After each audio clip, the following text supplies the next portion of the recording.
to public. Bam. Hooray. We are so back. Yeah. Back a little back. Still wait, did it destroy the link on the tweet? Did it break it? It's not showing. If you did, you're fired. Oh no, it was just not showing the thing for a second. Never mind. It looks like we're live. No, looks alright. I'm just waiting for everything to get its bearings.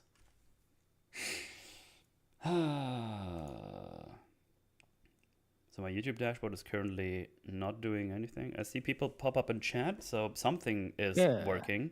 Danny FPS and Chairsider here. Hello. Hola. See, I'm looking at chat. Wow. Top chat though, so maybe there's more people. Live chat. There we go. Joke of all butts is apparently here too, though I don't know if he was hidden by top chat or if he just commented that as I switched. No, that just popped up. Joke of all butts, we will try to save you from boredom. We will try. Obviously, no promises can be made, but I mean, hey, we might be able to talk about some entertaining stuff today. Yes. We did and kind of just want this to be a more like chill catch-up episode where we just talk about some random things. It's kind of funny because at the beginning of the week, like, there's not really a lot going on, but then things came out. We got a partner direct, Battlefield showed stuff. It's like, you know what? There's all the topics. I've also watched the new Naked Gun movie. I can talk about that one a little bit.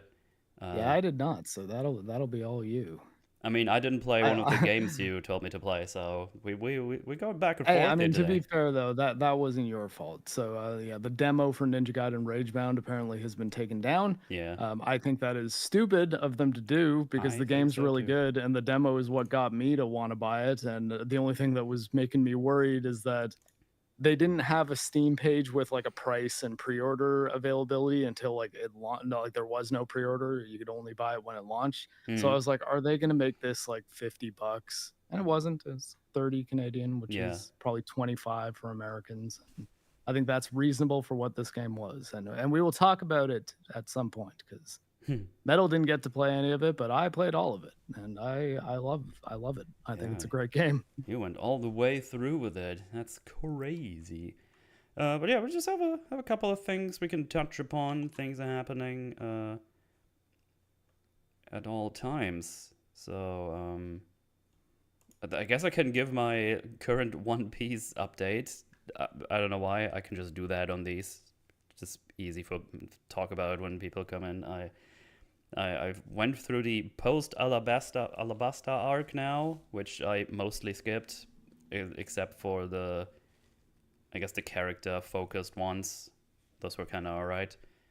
So I'm One Piece manga. I've not gone through the anime, and I'm just in the Baroque works art because I actually haven't read it in a little bit. I think I finished volume 18 last. And but I did read all the Full Metal Alchemist, so that's the manga I've been doing. I'm past you for sure. Yeah, so I guess beware of any spoilers that are like big things, but yeah, feel free. I'll do my best to tune out. In fact, here I'm watching the Battlefield trailer because I actually didn't see it. Oh, okay, that's fine. That's fine. But yeah, I've just been doing that, and now we're up in Skypia. I think they call it Skypia, not Skypia, the way I thought, but. That's what was going on. There was the whole, was it the Goat Island arc, which is like 7 episodes, which I mostly skipped because that wasn't really that interesting. So I just went like, nope, thank you, nope. So yeah, I'm just that's where I am right now. Nothing major happened since last time because I was busy being drunk all weekend. So that's what I did. But yeah, I watched a whole bunch of I've still not been doing much of the drinking. Well, it was I had a birthday. Work party a couple months ago where I drank 1 Michelob Ultra, and it actually got me kind of buzzed. I'm like, oh, my tolerance is low now, it seems. We actually had a small adventure before we arrived where we were. So the friendo that whose birthday it was, he picked me up, and we went to another friendo because he's got like a bigger place. And most of us live over there, so it's easier for him to come over here, pick me up on the way, and we go there. But But while we were picking up his brother, the car broke down. So it was actually kind of lucky. We were pretty close to there. For some reason, the gear shift thing that just didn't work anymore. He couldn't get into the next gear. So it was a manual. Which gear was he in? So we think it got stuck in third because he still could start driving. He could still move a bit, but the car was not happy. It was just like, which is good because we were on some train tracks when it happened. Oof. Just a tram, but still, it's like that's not where we want to be. So kind of sneaked onto the other side, and it's really weird because what happened? There was like that horror movie that was really bad where the people got hit by the train. Were they stuck in a car? That's a Final Destination movie. I think the third one. No. It was the Bye Bye Man. The Bye Bye. I don't even know that one. Pretty sure it was shot. I feel like it was shot close to where I live now because I feel like there's a set of train tracks about like 15-20 minutes away that kind of looks like a thing I remember from that movie. And the main character in it is this guy Doug, who was a friend of my friend Frankie. So when I did go drinking with people, I've actually gone drinking with the star of that film. Nice guy. There you go. Not a good movie though, sadly. Yeah. In any case, we drove to his brother to pick him up. We just kind of made it there. He called his parents because that's like their old car. I'm like, did you have that problem before? They're like, no, not really.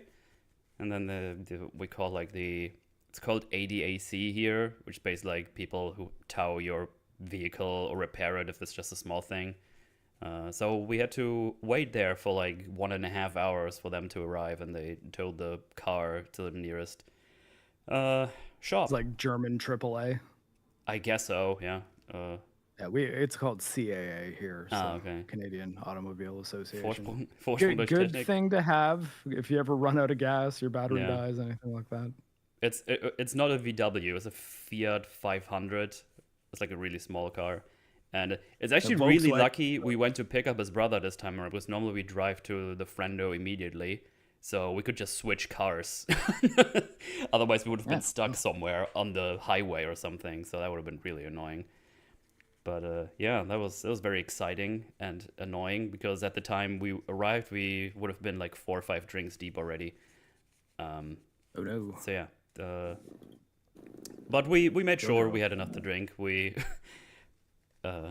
drank until like 6 a.m. and the one friendo didn't drink, so he actually drove me and his brother back, which was like 2 hours of driving in the morning. So that was nice. Nobody would have stayed the night there and then drove the next day. But yeah, it was neat. But yeah, that was my little adventure over there. And then we had lots of drinks, played Magic the Gathering like fucking nerds, and got drunk and had some pizza and a little bit of cake. And it was nice. It was nice. So all right, there you go. That was my adventure there. And then yesterday I was a little hungover, but I still did my steps on my walk pad. I somehow managed to fucking go on there. I don't know. It was like, might as well. And then I got really tired after, and then I went to bed. But yeah. Yeah, I had a pretty intense sword fighting class yesterday. I'm getting pretty good fighting with steel longsword. I've been getting to the point that I can kind of go toe to toe with my instructor. He still always beats me, but like I'm not just immediately getting hit all the time. Like I'm actually landing some hits, doing some good parries and stuff. Nice. And hoping to be able to compete in November. And my goal is to win 1 match. I think I will fight a minimum of 5. So if I get 1 out of 5, I'll be like, okay, good. I didn't lose every single one. Nice. Did you bully Boogie out of his magic cards, though? No, he wasn't allowed at the party. He's too poor. How do you like the space meme, Sent Metal? I like it. There's some cool stuff. We actually ordered a display for his birthday, but it didn't arrive. I think too many people are buying it, so they weren't able to send them all out or something. So we actually didn't have that there. I actually wanted to buy some cards, but I didn't want to buy a full display. But everything else is sold out. So it's like I'm just waiting for it to go back in stock. Display, is that like a whole set of cards? Yeah, that's like one pack of like 30 booster packs. Okay. So they're still randomized though. It's not like you buy It's just this and booster then you packs. get everything in the set. I'm pretty sure that you call it display because it's the boxes they normally put in the shops into the cupboards and stuff, into the shelves. That's not the cupboards. They have shelves in the stores. They might have cupboards too, but they sell them most of the time. Yeah, I've not played Magic since like the 90s, and I will always be a little bit upset that my mom sold my Magic cards for like $5 for a whole big box of Magic cards from like 1994. And I was like, oh, there might have been some goodies in there. there. Like those. Well, I mean, I feel like even if none of them were that valuable, they were still like old enough that I'm like, some of them have to at least be rare at this point. Like, I mean, definitely worth more than $5. That's for sure. I would think so, yeah. But her was just like, I don't know, it's just some cards. But yeah. It was in a time where she was just selling a whole bunch of the collectibles that we had, and like granted I was like off doing military stuff at the time, and she sold like a bunch of my Star Wars toys and stuff that like she got decent prices for, and like gave me some of that money, which kind of helped me out with like finding myself a nicer place and things like that. So I'm thankful for it. But when I said like, oh, like are my Magic cards anywhere here? She's like, oh no, I sold them. And I was like, oh my God, how much did you get for them? She's like, I just sold it for $5, whatever. It's a box of playing cards. And I'm like, oh God, Mom. Also, hey James, what's up? And Spoil, of course. I started playing Abiotic Factor, pretty neato, survival crafting type game, but the environment is like Science Lab from Half-Life 1, much inspiration, love of Half-Life. That's been recommended to me as well, I think on the Discord. What's it called? Abiotic Factor. See James's comment there. Abiotic Factor. Yeah. Neat. But yeah, that's that. But yeah, that's what's been going on. Then yesterday, after I didn't want to sit on the it's on Game Pass as well. Oh, nice. Oh well, there you go. Maybe I will give it a shot. Actually, wait, no, I don't have Game Pass right now. I mean, it's okay, but well, I mean, I bought actually I played a little bit of that as well. I bought Ninja Gaiden 2 Black on the Steam sale last month because it was a decent price, and then like my standard kind of just like rotating Game Pass method that I would do, which is just buy a 3-month card on CD Keys, and basically it would be half price. CD Keys hasn't had any Canadian region Game Pass cards for quite some time now, so I'm like, oh my God. I was like, do I want to pay $22 a month for this? And I kind of landed on no for now. But I don't know. If something comes out that... See, that's the thing. Like, I feel like if an Xbox game that I really want to play and feel like I might want to own comes out, I might just buy it on Steam. Unless there's like multiple ones that I feel like I should get it on Game Pass. But yeah. I guess that's the thing. Like, not having the recurring Game Pass and just having it all the time means that if there is an interesting curiosity like that someone mentions and I could just try, it's like, oh, I have to now decide to pay $22.99, I think is what Game Pass Ultimate is in Canada, at least if you're going month to month. Yeah, I've been having Game Pass since it came out, pretty much. Yeah, generally I do like the Game Pass, but yeah, I'm trying to save a bit of money these days because JoJo had her dental work done this week and it was not cheap, and she lost 8 more teeth. So now she has 1 upper canine and 1 upper molar. They're both on her right side, luckily, so at least they're both on the same side. And she still has molars on both sides on the bottom, but yeah, it's she has basically no upper teeth now, except for 2 being 1 canine that you can kind of rip stuff with, and 1 molar that you can chew stuff with. But I'm gonna mostly be having her on soft food for the foreseeable future, it seems. Oh boy. But yeah, she's doing okay now, though. Her medication is finished yesterday, and she seems pretty happy. She's right here. She'll probably growl at some point. What do you think, JoJo? That's good. There she is. There we go. Honestly, like it better than Grounded. Grounded's item progression bothered me, but this one feels a lot better and natural. And it has aliens. Grounded, well, who made that? Insomniac? No, sorry. Obsidian. Insomniac's the PlayStation 1. Wu-Chang looks like piss. I didn't even check it out.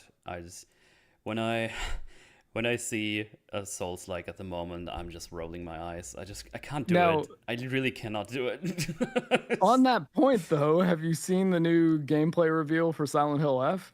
You know, we're sharing a brain cell because that's where I was about to go to. Yes. Yeah, it's Apparently, like people pretty have been soulsy. comparing Silent Hill F to like a Souls-like, or we're using Souls-like, and I've seen a lot of dodging, and apparently there's boss fights that take fucking an hour to beat or something.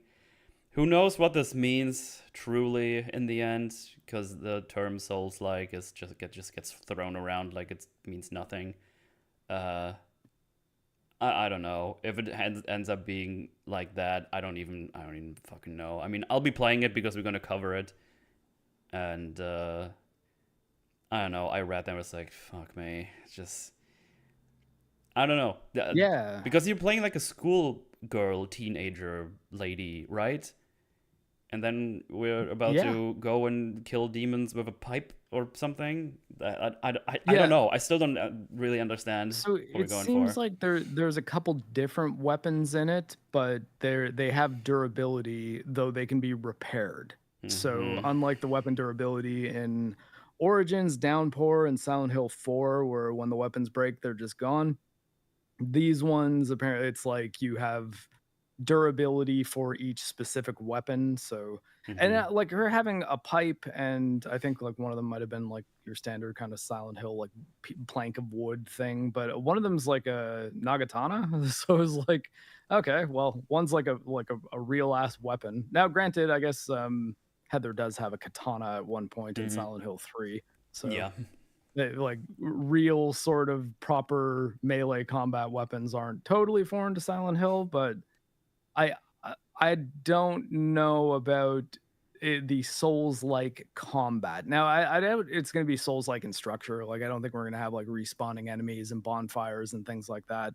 But apparently, there is like a skill tree of sorts, which is a bit strange for that series. But at the same time, I've now played every Silent Hill game with the exception of Shattered Memories and Book of Memories. Like I've got through all, and Ascension, but Ascension is like that's like it's like a TV show with like a Twitch stream thing. I looked up a bit about it and I'm like, yeah, I think I can safely skip that one. but Oh yeah, but I yeah, remember like now. Yeah. I completely forgot that was a thing they started doing. Yeah. yeah, there is a lot of variance in the series though. So it's not Yeah. like it's almost like Final Fantasy style, where like there's some games in that series that are just totally unlike the others in almost every conceivable way. So it's not totally new for Silent Hill to do new strange things, Yeah. but I don't know. Like, I mean, I think the game still looks good. So, I mean, I do still want to play it, but I'm not sure how much it's really going to be Silent Hill-ish. Uh-huh. Even though, again, like that's a term that is a bit tricky. But through the time I've been playing the older Silent Hill games, because now I played, like I said, most of the Western ones even, I found that one opinion that actually when I posted the little tier list that I made that's on my Twitter, but I posted that on the Silent Hill subreddit just to kind of like see Oh, where interesting. people were at with it. Hey, I find people really don't like PT on that subreddit. Like, holy shit. Like, Really? because I put PT in Silent Hill 2, the original Silent Hill 2 in Yeah. S, and man, I was getting flamed for putting PT there. And they're like, how can you say PT is better than Silent Hill 1? I was like, oh, well, PT, I don't really rate that against the other Silent Hill games. It's almost on a different scale, but it's on that tier list just because it's in the same series technically. I put it in S because I think it's very effective at what it's trying to do. Where it was free, it's a very kind of focused horror experience. I find it incredibly scary. I will often say that like PT might want to be one of the scariest things I've ever experienced, and I'm a person who has lost an actual limb. Like it just it really kind of got under my skin when I first played it. I was a little bit afraid of the dark for a while, like not in a serious way, but more as just like I would get creeped out more than I would if I was in like a dark hallway. And yeah, not a lot of games get under my skin that way. So I do like PT, and I think it's very successful at what it does. Speaking of which, there's only one Silent Hill game that I would compare PT to, And that game I played a couple days ago. It is called Silent Hill: The Short Message. I will affectionately refer to it as P Tumblr because it's a lot like PT if it were like trying to be Life is Strange or something at the same time, and it's very bad. It's Mm-hmm. also free, so there's that. It's only on PS5, so you need a PS5 to play it. And I think that might not be because PlayStation money had it them. It might just be that once they released it there, they're like, yeah, maybe we shouldn't put this on Steam if we want to sell Remake and Silent Hill F. Because uh, yeah, it's the same type of thing as PT where there's no combat. You're walking down hallways, you're investigating things, and every so often there is a monster who shows up that can one hit kill you if you get too close to it. I guess there's a little bit more gameplay, like action gameplay than PT, in that you actively have to run from the monsters and try to figure out a path to like basically there's certain paths in the hallway that like have a boxed area that you can lead the monster down one thing and then go in the direction it was coming from so that you can get right. to the door that was behind it.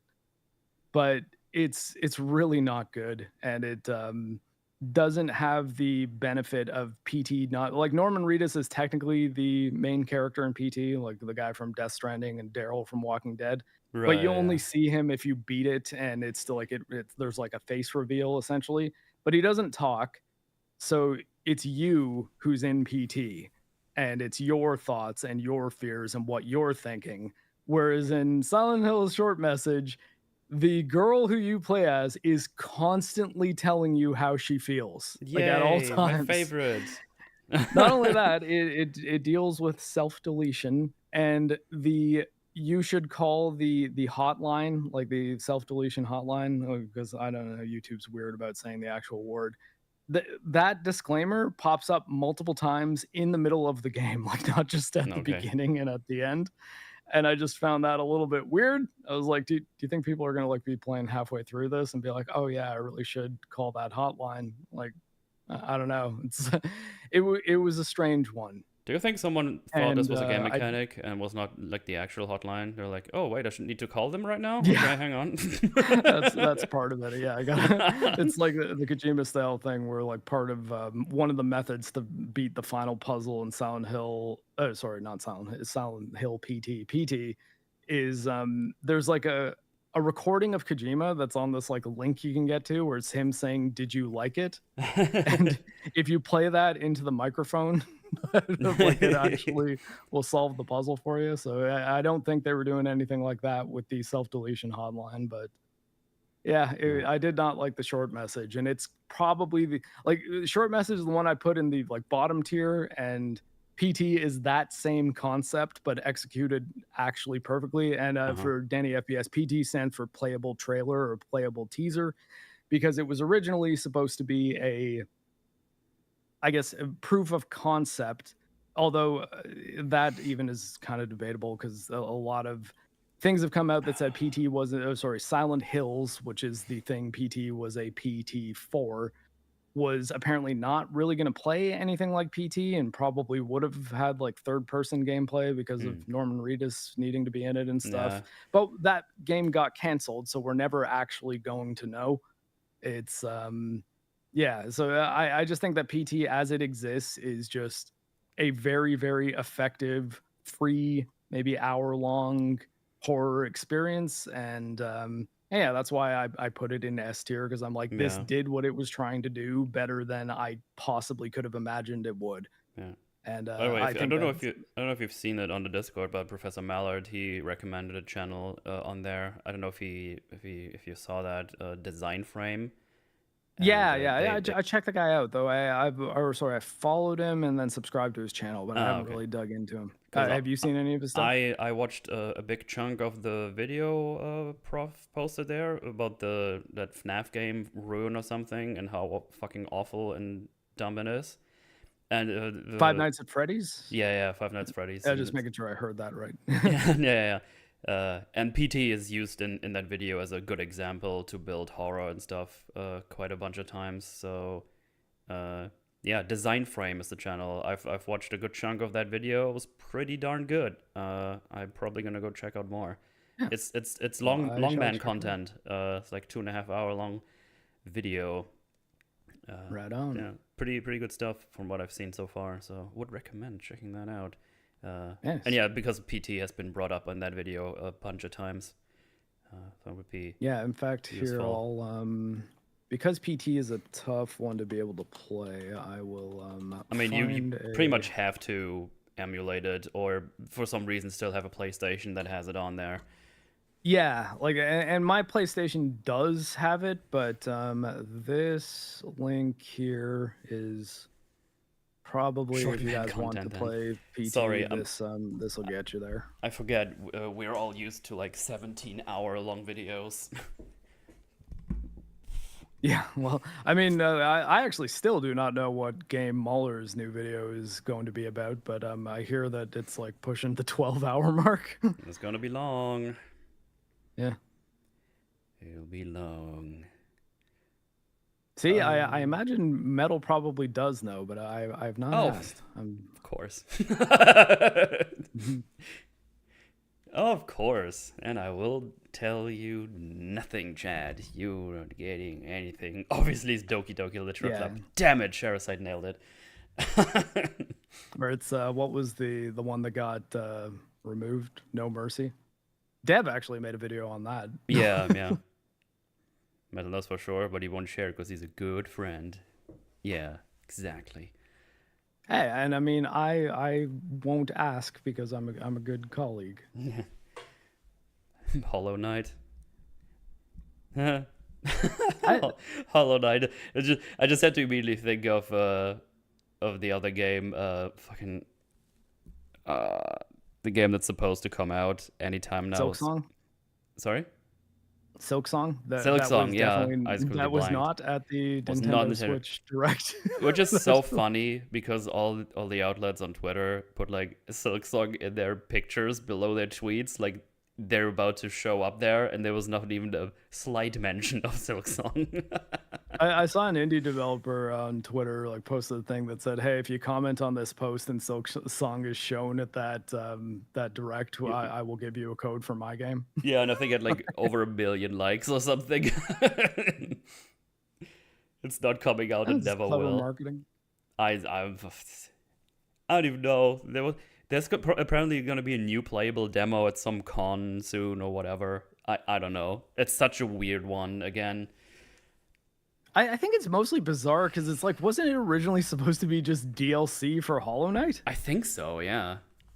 Which means, like, how could it be taking this long if, like, you guys weren't even, because you'd figure that the framework for it probably was already there, right? If it was supposed to be a DLC. And it's not like it's like, I mean, Hollow Knight wasn't like a massive narrative-driven game. Like, it's a Metroidvania, like a really good Metroidvania with, like, some cool stuff in it. So I legitimately don't know what takes so long. Because it's been a long time. I couldn't tell you either. But Silksong though, it'll come out eventually. Soon, TM. Pinky promise. So it's, things happening. So yeah, PT. And I've actually played it myself, but I've always heard good things about it, and it seems to be very well made in terms of. I was gonna say the one argument that I saw on that sub that I guess I kind of agree with is that it does kind of rely on jump scares, but where I would defend the jump scares in PT over something like I don't know, like what's a game that has jump scares that are just over the top and Outlast and become not Outlast would be that they don't happen often.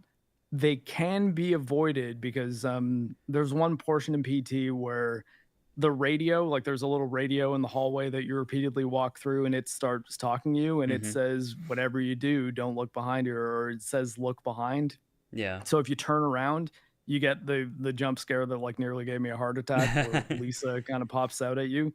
But I think that where it wins some points is that they build that tension so well that jump scare almost feels earned, where it's like, you've been playing this game for such a good stretch of time where it was just building this creepy atmosphere where there was nothing crazy flashy jumping out at you that was scary, that when it does happen, it hits you really, really hard. Yeah. Again, that video I just mentioned earlier, he talks about how is a clip in there where someone made someone play PT, and then that jump scare happened. And I was like, "What the fuck? That didn't happen for me." It's like, oh, so there's like if you ignore the depending on how you radio and just play. keep going forward, it will not. But if you turn around, hey, like Lisa Yeah. will be there and she'll get you. Also, don't quote me on that because I'm not entirely sure, but I've heard that apparently when you play PT, the model of that ghost that does do the jump scare sometimes, so you see Lisa. around, is apparently always behind your character. Oh yeah, I saw that when apparently they did the code breakdown of it. That's And probably they were where I like, saw it oh then. yeah, so Yeah. she's there like all the time, and that Yeah. actually makes it like horrifying to It's think kind of. of It's like, oh, yeah. That's fun. It's kind I of guess fun. like that little sense of dread that you have while playing that game is real. Like, So yeah, that's I know that's kind of fun. That's fun that they did once that. again solidifies though the thing I always will say about Kojima when people say Kojima should just be making movies. I'm like, no, like video games are what he's good at doing, because you can't do little creative things like that in a movie. You can't have it be in a movie. There's always a ghost literally behind you because you're not controlling the characters. You'd Yeah. see him, or like, I mean, I don't know if it's, I guess if it's a movie like Hardcore Henry, but even then we would kind of never know. But I think that doing those kind of things in like the video game format is where they can really get you. Yeah. And yeah, I think that's what he's good at. Actually, though, speaking of Kojima, he apparently will not be playing the remake of Metal Gear Solid 3. Oh, He was someone's he was petty. asked about it. He's like, "No, I'm never playing that. Fuck you." I was Yeah. like, "Oh boy." I mean, yeah, I guess that leads us to Metal Gear Solid Deltas. Very cool new DLC, which I even did a tweet about because I was feeling wary when I read that. So basically, the game isn't out yet, obviously, but you can already buy a DLC pack. Mind you, this is a single-player game, which gives you outfits that are more silent than the original outfit you start with. So it is very much a mechanic in the game. Depending on what outfit you get or what you use, you have better stealth percentages. And in-game, I'm pretty sure there's also one outfit, at least in the original, where you're basically invisible to the enemy. Like, it's really hard for them to see, and this is something you can just unlock. Well, I mean, the sneaking suit in Metal Gear Solid 3, I don't know that it makes you invisible. It does definitely help with your stealth stats, I guess. But you can get very high stealth stats, basically. Yeah. Well, and I mean, the big mechanic in 3 was that you can change your camouflage based on the environment that you're in, and it was a little clunky because you would then have to like go to the menu and you'd be like, oh, well, it takes time to change clothes. It's like, yeah, but you can like, you're pausing the world to change the clothes, and eventually they do change instantly. And I think Delta is supposed to be doing something a little more intuitive with that. But I think that they actually did that the best, which worked better in the context of Metal Gear Solid 4, where you had the Octo Camo suit, which just uses the kind of nanomachine tech to adapt your camouflage to whatever you're like prone to for a moment, or leaned up to. So if you lean up to a brick wall, you push up against it for a second, the suit automatically turns into bricks. Whereas in Metal Gear Solid 3, you had to go into a menu to be like, okay, there's bricks around me. I'm going to now change to the brick outfit. But yeah, so you can buy that DLC and you get a skin pack, basically, with skins that are at least better than the initial one. You can probably still get better ones in-game. But yeah, I mean, it's pay to win essentially for, a single player game, which I'm very, very thrilled about, of course. Very thrilled about. Yeah, it's lame and kind of makes me worried about what Konami is planning to do with this series in the future. Because the first thing they made was that like asset flip for Metal Gear Solid 5, where it was like OG Fortnite, like you had to like build bases and protect yourself against zombies and stuff. Oh yeah, I remember that. Yeah. I didn't play it, but I read about it and it made me think, oh, I don't want to I don't want to ever play this game or buy it. But I mean, I guess I have given Konami money in the interim because I did buy Silent Hill 2, though I waited for the Steam sale. And I guess I pre-ordered both Metal Gear Solid Delta and Silent Hill F, but I mean, that's for this show. So. I mean, look at what Capcom constantly does with its game. I know, it's just so annoying. I mean, let me just unlock all the stuff in the game. Just make a cool game with things to unlock, and everybody's gonna be really, really fucking happy.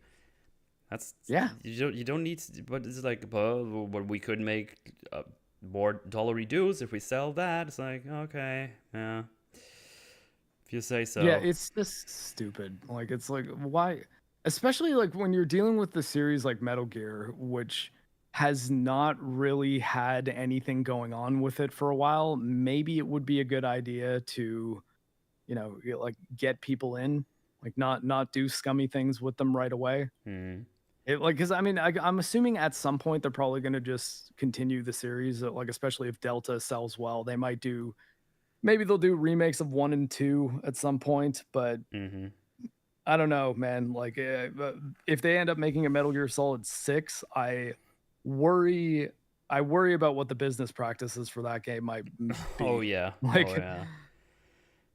Jesus, yeah. Look at Capcom Metal Gear Survive, where you had to spend $10 for more save slots. Jesus, really? Fucking hell. Yeah, that's Konami with doing Metal Gear without Kojima. Funny that we're also talking about PT in the context of Silent Hill, because that also kind of happened at around the same time that Kojima and Konami imploded. But yeah, always good to see too. We just keep the trend going of just nickel and diming everything out of everything as we see fit. Like, ooh, you want this remaster of this very popular game?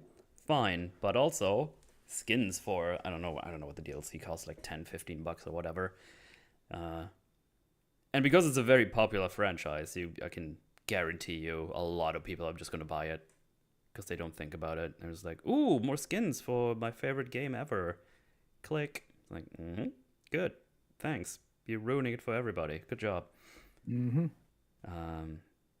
But yeah, I was very, very sad when I saw that. I just hope the game itself is going to be good and they don't fucking butcher it for some reason.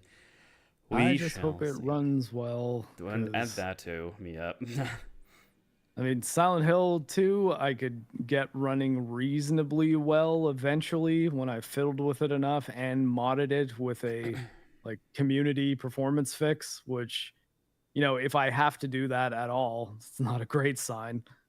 But I mean, I guess there is a fair amount of combat in Silent Hill 2, and there is shooting, but there's sort of a lot more precision gameplay that would be necessary for a Metal Gear game. So I don't know. If it's constantly stuttering like Silent Hill 2, that's probably not going to be a great thing. No. It says Konami. I just checked the store page. I thought that it was the same developers that are doing Silent Hill F that did Metal Gear, but maybe I'm wrong. It just says developer Konami, publisher Konami. Hold on a sec. All right. Delta. I'll figure this out. Sure. Skins are great. You need more $40 skins in LoL that barely change the character and add nothing to lore or gameplay. Yes.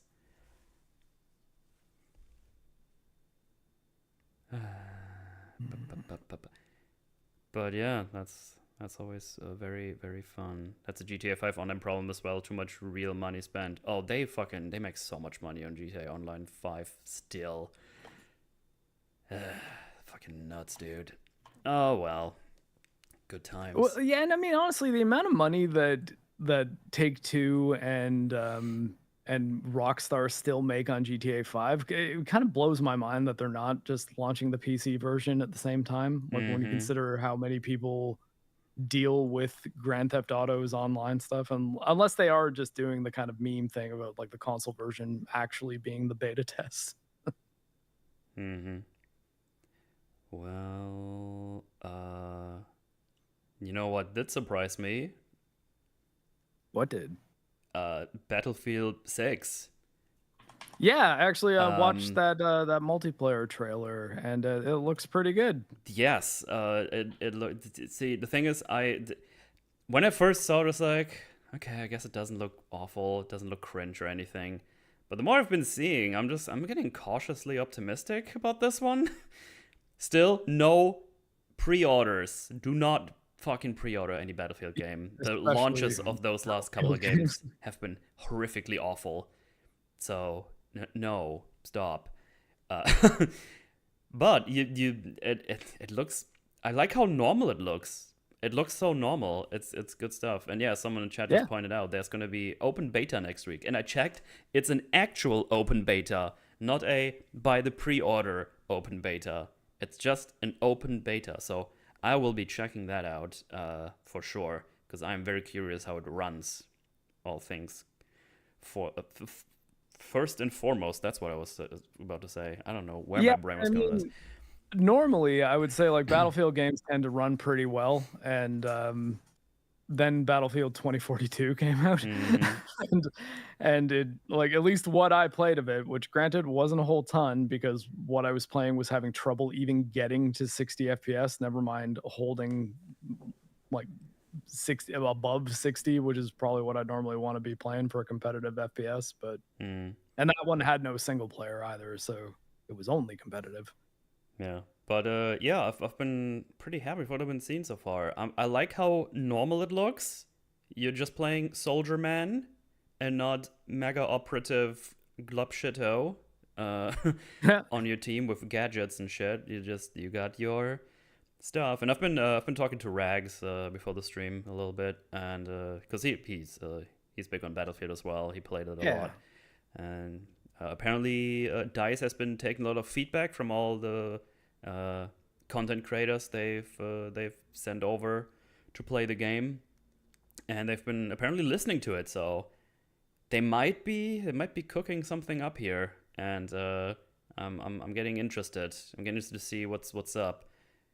Well, ShareSite's also pointed out that Vince Zampella is I didn't realize he was directing it. I thought he was just kind of leading the project, like creative director kind of deal. But he's like the Titanfall guy, and okay, Modern Warfare, original Modern Warfare, and going further back than that, back to EA and military games, Medal of Honor, Allied Assault was kind of the thing that put him on the map. And I think it was then that actually EA being kind of stubborn about what Medal of Honor is resulted in the creation of Call of Duty, which ended up being their biggest competition. Right. Because I think they wanted, after Allied Assault, they wanted to do one where you can play as like the Russians in Stalingrad, and I forget what the other front in Call of Duty 1 was. There was an Americans one. I think maybe it was like British.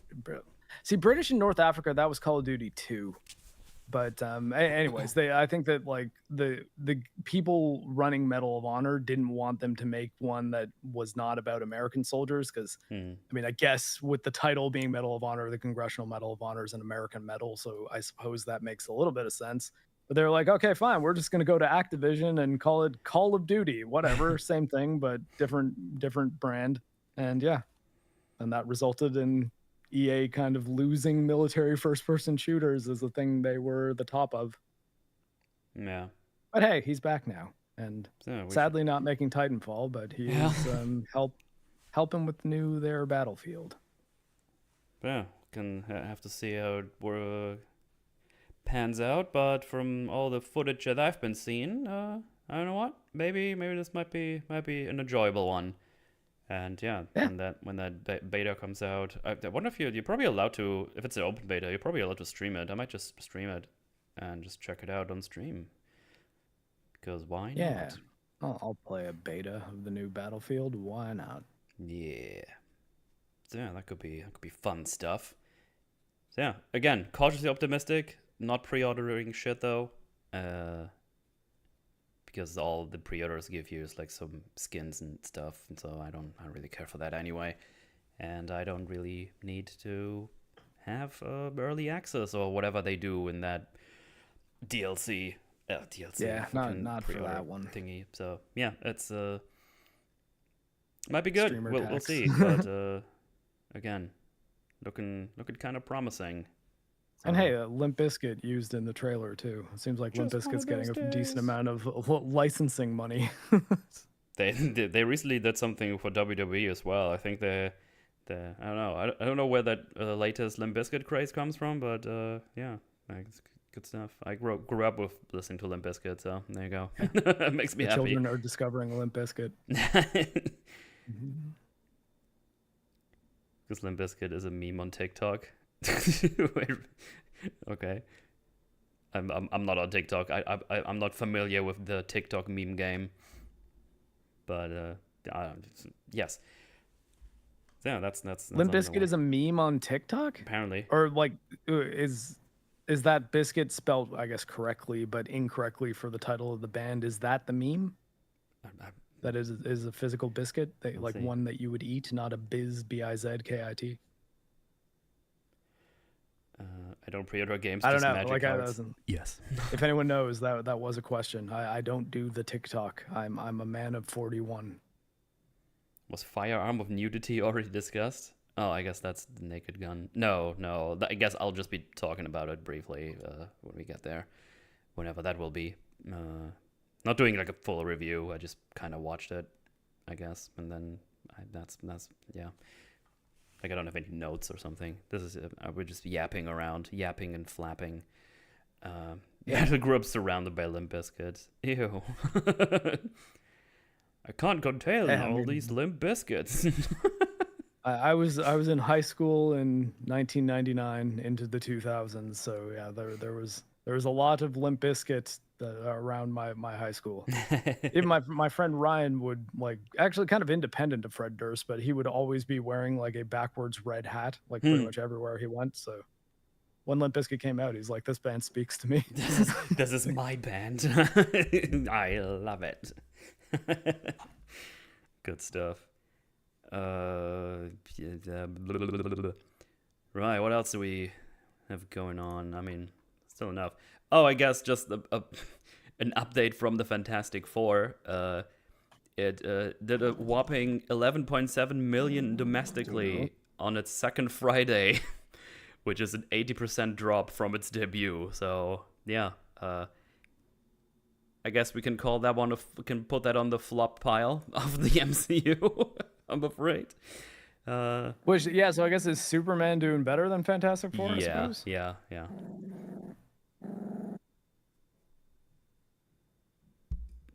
It does. Hold on a second, repositioning Degs.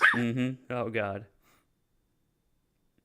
Did just Fred Durst get mentioned? Yes. He did it all for the Nookie. It's because the frontman dresses up weird on stage and the trends on TikTok. Oh, okay. I think the last time I saw a live thing of him online, he was just basically wearing dad gear. It's just, he looked like just a dad coming out of his fucking garage or something. It was funny. Seems like Swolpool doesn't understand rap metal. He says Limp Bizkit is trash. And he also spelled it wrong. Yeah. Shericide wrote it correctly. Knows what's up. I will hold firm to the fact that I think Wes Borland is an incredible guitar player. And Fred Durst, while he can sing and rap all right, he is not particularly good with writing lyrics. But he did it all for the Nookie. Oh, do you want to talk about the Ninja Gaiden game?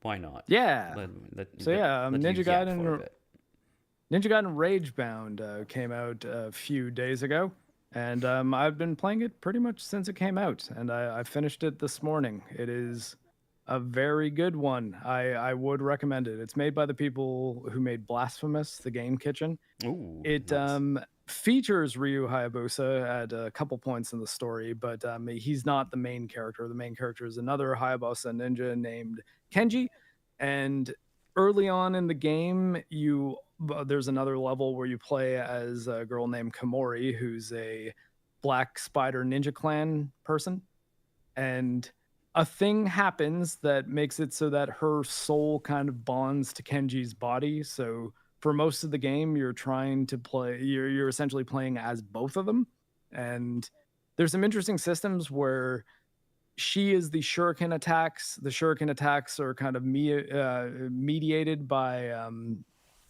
a little meter that fills up as you do damage with the sword. So you're doing melee attacks, and that charges up your ammo essentially. And you've got some alternate attacks too that are kind of like Castlevania skills. Like there's one that kind of functions like the Castlevania axe, another that's kind of like the Castlevania cross. And yeah, it's got some neat mechanics where you you don't double jump, but you can do a thing that's kind of similar to a mechanic in the game The Messenger, where you can rebound off enemies and projectiles that kind of give you some more height. And that is used for some pretty cool secret exploration things. Every single level has a few different collectibles you can get, these golden scarabs that you can use at the Muramasa shop to buy different talismans and items that give you upgrades. And the crystal skulls that are also in Ninja Gaiden Black. I don't remember if they were in the original one, though it's been a while since I played the original like Xbox Ninja Gaiden, because it's that era of Ninja Gaiden, not the NES one, though. This one, I guess, looks like a really high detailed Super Nintendo game. Oh, nice. And yeah, it's really good. I would recommend it highly. You're rated at the end of every mission, and there's different challenges in the mission too that can affect your rating. So you can do things like kill a bunch of enemies of this type, don't fall in any pits the entire time you're playing the mission. Two that I think are actually pretty tough, which are beat this boss without being hit.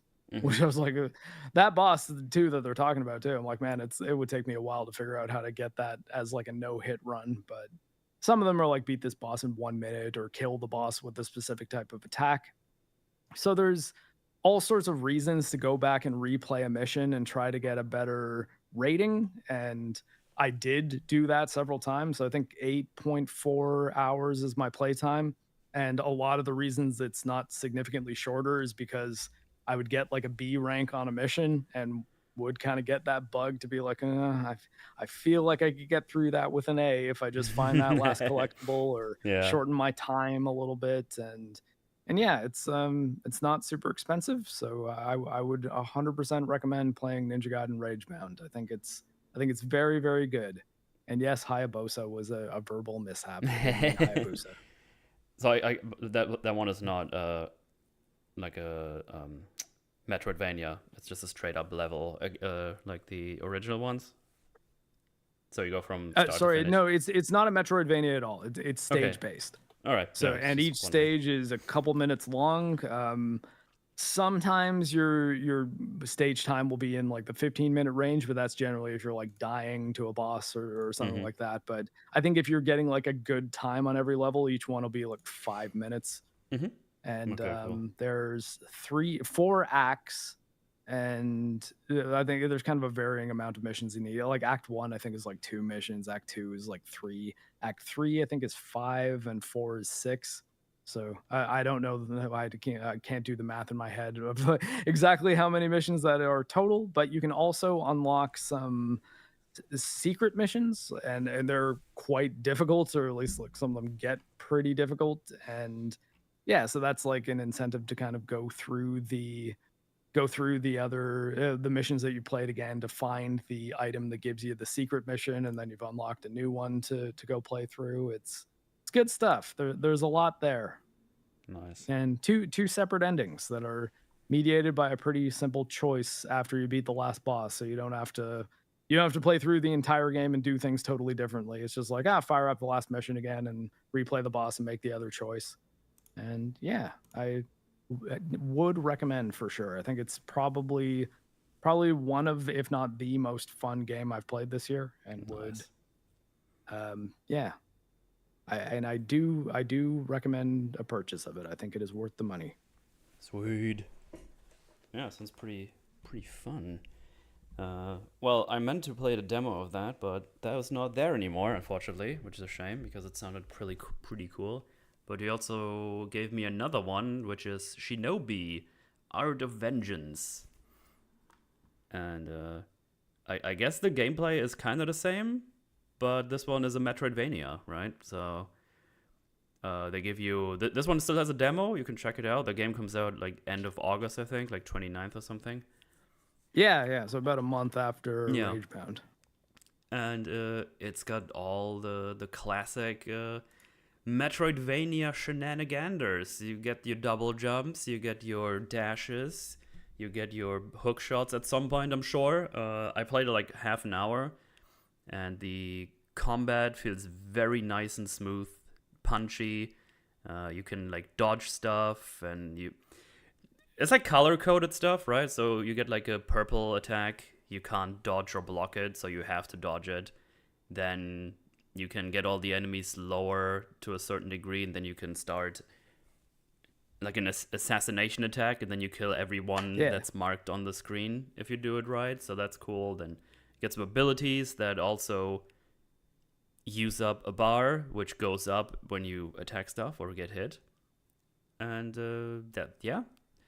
it felt very buttery smooth, very responsive. The platforming I've done was pretty cool. I found one area there was like a challenge thingy where it was like spikes on top and bottom, so you had to dash through at the right height, and if you don't do it you get reset to the beginning, and if you fail too often you die, but there's mostly a checkpoint right in front of it, so it's not that big of a deal. But good, nice, satisfying stuff, and I really enjoyed the half hour I played. There's probably another hour you could play in the demo. I feel like it's like a whole area they let you explore. It's not too long. Okay. You finish one boss, and then that's kind of the end of it. But okay, well, I guess there wasn't that much left. But yeah, I found it to be pretty fucking good, and I wishlisted it because I want to play it when it comes out, because it's right up my alley. What was neat about it is conceptually very similar to Ninja Gaiden Ragebound in that it's like a modern 2D sort of like throwback to an old like ninja action series. And but it's not at all similar as far as like the way they execute it. This one, if you've played what am I thinking of, Streets of Rage 4, I think it's actually the same developer as that one, if I'm not mistaken.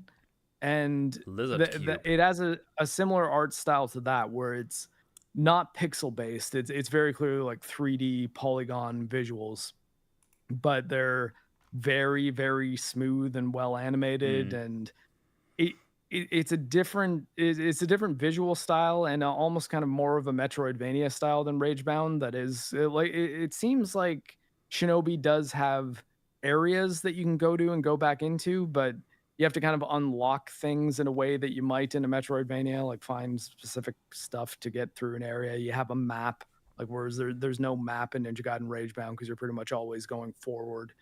And I think it was interesting to play those two this weekend because they're very different executions of a very similar concept, but I think they're both good. And Shinobi, obviously, I've not played anything more than the demo, but I'm looking forward to playing that one too. Yeah, if you want to check it out, the demo is $10 still up. more though. Ragebound is a little cheaper. Yeah, but Shinobi, you can still play the demo and decide if it's for you, because demos are good stuff, and I don't know why the other one is gone. I think it's quite lame. That's stupid, because like the reason I was excited for this game is because a demo came out, I played it and was like, oh, this is actually like really, really fun and solid. And because I don't know that I would have just been like, oh, 2D Ninja Gaiden, I'm definitely playing it. Like being able to play a demo of it was the thing that got me thinking, this might be one that I could sink some time into. Mostly because even the demo had that skill rank system at the end of the stages that you can play as in the demo. Play during the demo, and I replayed the hell out of them until I got like S ranks, and yeah, nice. Good stuff. Wow, that's not centered at all. What the hell? I just wanted to get that Nintendo Direct stream on here, but that's not centered at all. What's that about?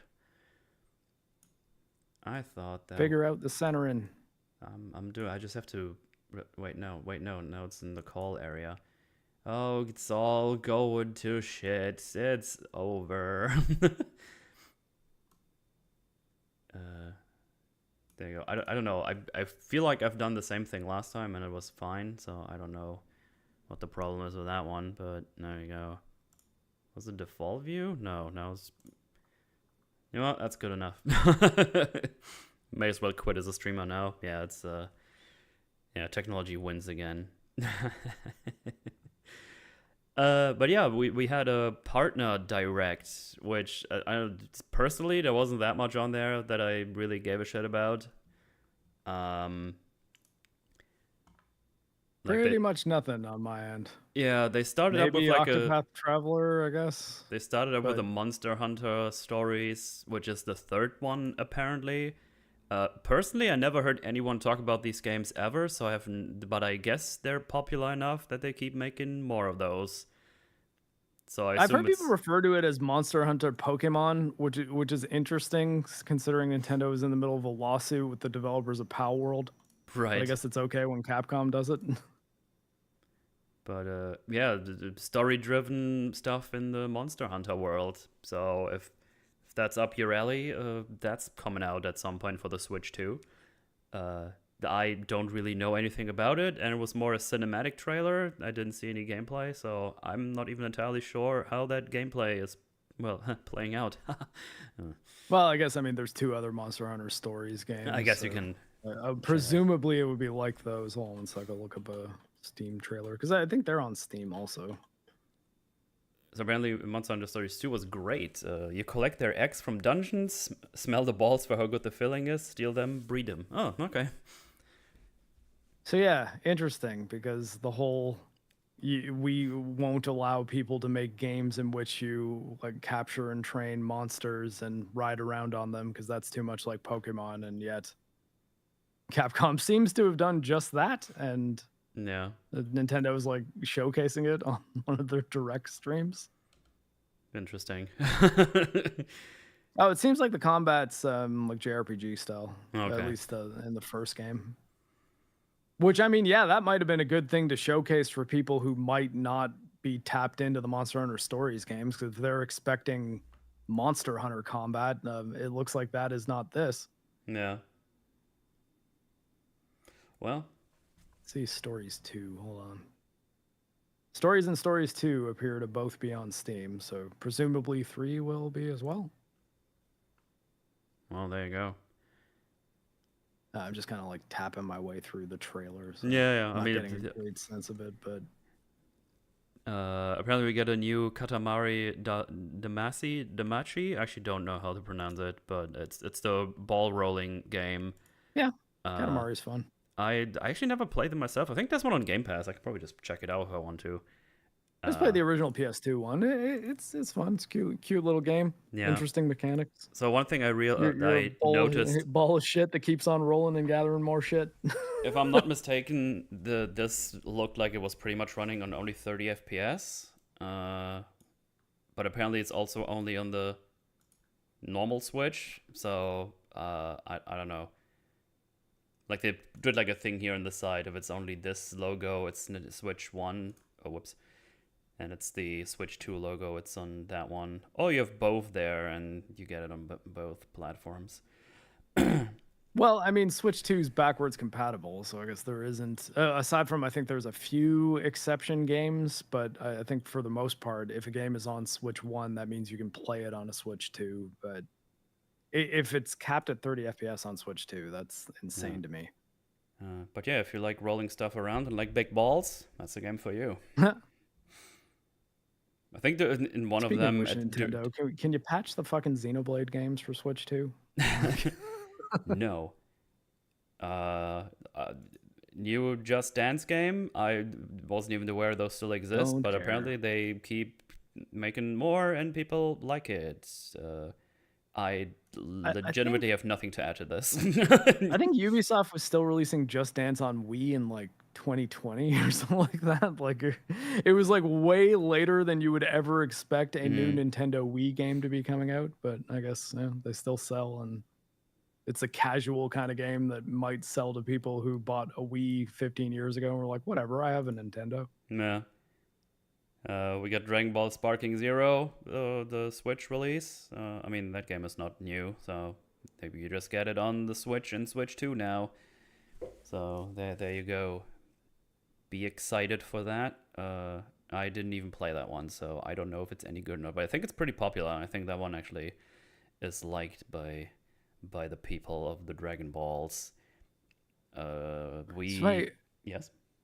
ShareSite actually mentions we'll get careful. They'll get a Xenosaga Trilogy HD remaster for Switch 2. I mean, that seems to me like it might be less out of the question than I thought it may have been, because Monolith Soft, who make they were, I guess, the developer. They weren't called it at that time, that made Xenogears. They made the Xenosaga games for Namco, and then went over to Nintendo, and they've been making the Xenoblade games ever since. So a lot of people thought that Xenogears and Xenosaga were kind of in limbo because Nintendo kind of owns a piece of the bill. Like, Nintendo would basically have to be involved with both, like, Bandai Namco or Square Enix on remastering or re-releasing those games.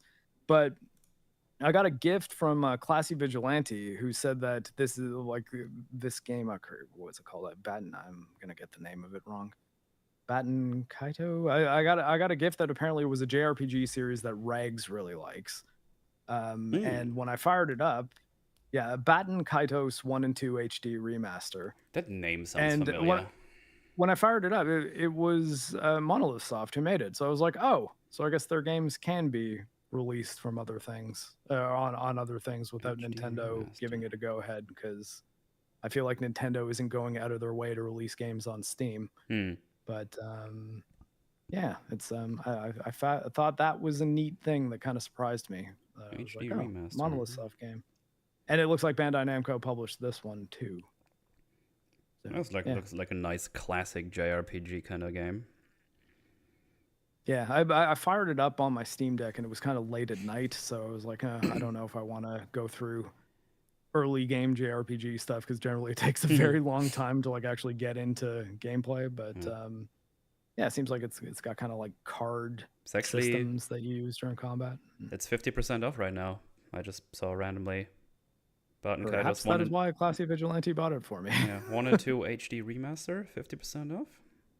So also, thank you, Classy. I appreciate it. Plants vs. Zombies replanted. I guess that's like a HD remaster, because they made like a big deal out of it being like widescreen. So, well, yeah, PVZ is back, blooming in HD. So there you go. Football Club 20, interesting. Yeah, football, soccer. There's your current year version. Be excited. Pac-Man World. Hooray. You can tell I'm very excited about the football game. The Pac-Man World 2 repack. I wasn't even aware there's a Pac-Man World 2, but apparently it's popular enough that we're getting a remaster for that. Is that on like PS2? I do not feel know. Like it was. I feel like Pac-Man World was an old game. But hey, I mean, I guess 3D platformers, those are things that tend to sell on Nintendo platforms. So I guess not the worst choice on a place to put it, but yeah. Also Bandai Namco, so very excited. Yeah, seems to be like some kind of platforming shenanigans. Yeah, maybe that's good. I mean, it's not a new game; it's a remake, remaster, whatever. So this might be a thing. So this I found kind of interesting. Final Fantasy Tactics, Evilus Chronicles. That's the one that everybody loves, right? I've never actually played Final Fantasy Tactics, but I always meant to. So maybe it's good. It's very good. The time. Great game. I think it's going to be on everything really likes too. the game, right? Steam. Swell, you like the Tactics game. Didn't you want me to play that at some point? Or am I tripping balls? Would recommend, yes. I think it is a very good game. Tactics RPG. So if you've, I don't know, played more kind of more popular tactics, like Fire Emblem, I guess, kind of similar to that. JRPG plus chess. Yeah, never played that, but always heard good things about Final Fantasy Tactics. So yeah, that's being remastered. And apparently they put some more mechanics in. I don't know if they're doing some quality of life updates or something. I couldn't tell you because I never played the original, but that might be an excuse for me to actually play it. Unless it's on Switch too. Oh, it's on both Switches, so I can play it on my normal Switch. Because if I don't need to. I don't really want to buy a Switch 2. Yeah, I wouldn't necessarily recommend it. Because I would rather buy a Steam Deck, to be quite honest. 100%. That is the move.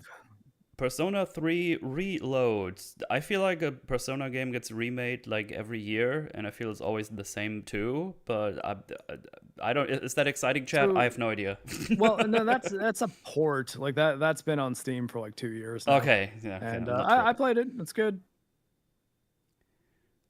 Yeah, I have no clue about the Persona games. I just know there's one where they shoot themselves in the face to make magic or something. That is this one. That is this one. 3, yeah, Persona 3 is the one where they have these things called evokers that look like guns, and you call your persona by shooting yourself in the head. No, okay. It's just a funny concept to me. I'm sorry. I'm not sorry. I'm just laughing. Oh, good. Another Persona game for people to miss the point of and lie for decades about. Apparently it's heavily debated game. Call your Persona now. Charlie's right behind me. 4 is getting a remake too, and that'll be the big one that people argue about because of 2 characters in particular, Kenji and Naoto. One of which, his shadow, like his, I guess, sort of the thing in his mind that he's having trouble with, sort of implies that he might be gay, and it gets resolved by him realizing that he's not gay. Outrageous. And the other one is a female character who poses as a man because she wants to be taken seriously as a detective, and a lot of people interpret that as, oh, she's definitely trans. So yeah, it's gonna be a fun one to talk about. That's on a Twitter, trope as old as time. Yeah. Have you seen Mulan? That's okay. You know what? Don't worry about it. It's fine. Yeah, basically the same deal there, where like Naoto just wants to be taken seriously as a detective, so she pretends to be a guy, but is not actually, and it does not appear to actually have gender dysphoria once you get through her entire story. It's just something that makes it really cringe to have to talk to people about, because some of them don't want to hear it. Metal people argue Mulan is actually trans and won't admit it. Fine. I forgot I'm on the internet. Don't worry. It's all right. Let's just move on. Hyrule Warriors, Age of Imprisonment. I actually never played one of the Hyrule Warriors games, but I do like Musu games. And this is going to be one of them. And so this one, I guess, is a interquel for Tears of the Kingdom. So it's what was happening when Zelda went back in time. Like, so I guess it's a prequel because she goes back in time, but it's her and the sages fighting against Ganon and deciding they can't defeat him, and that they have to wait hundreds of years for Link to defeat him eventually. They also spoiled the ending for you. They also tease this robot man. I don't know if they're gonna make like a Robo Link version or something here. I don't know. Maybe this means something to someone, but I mean, I guess Link should not be in this game at all unless he's like a bonus character. Yeah. Story-wise, he's in the present while Zelda's in the past here. Yeah. I mean, the thing is, that Musu games are in a certain stranglehold by just not Konami shit. Koei Tecmo. Yes, because they basically have the monopoly on that fucking franchise or that genre. But hey, they released Ninja Gaiden Ragebound, so they're cool in my books this month. Yeah, I just wish someone else would make some, because it's always Dynasty Warriors, Warriors Orochi, and I think there's one more that I can't think of right now. Samurai Warriors, but hey, Berserk and the Band of the Hawk, which you can learn about in my Berserk video. I did. And hey, Persona 5 Strikers, they did a Persona one too. And One Piece, like everything we've talked about has a Musoke. Yeah. I played that one because it was on Game Pass, and that one was pretty fun, actually. I enjoyed that. Persona 5 Strikers? No, I mean the One Piece Musu game.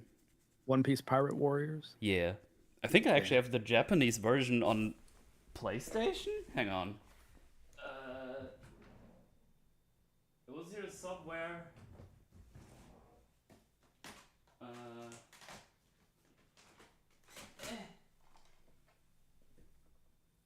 Yeah.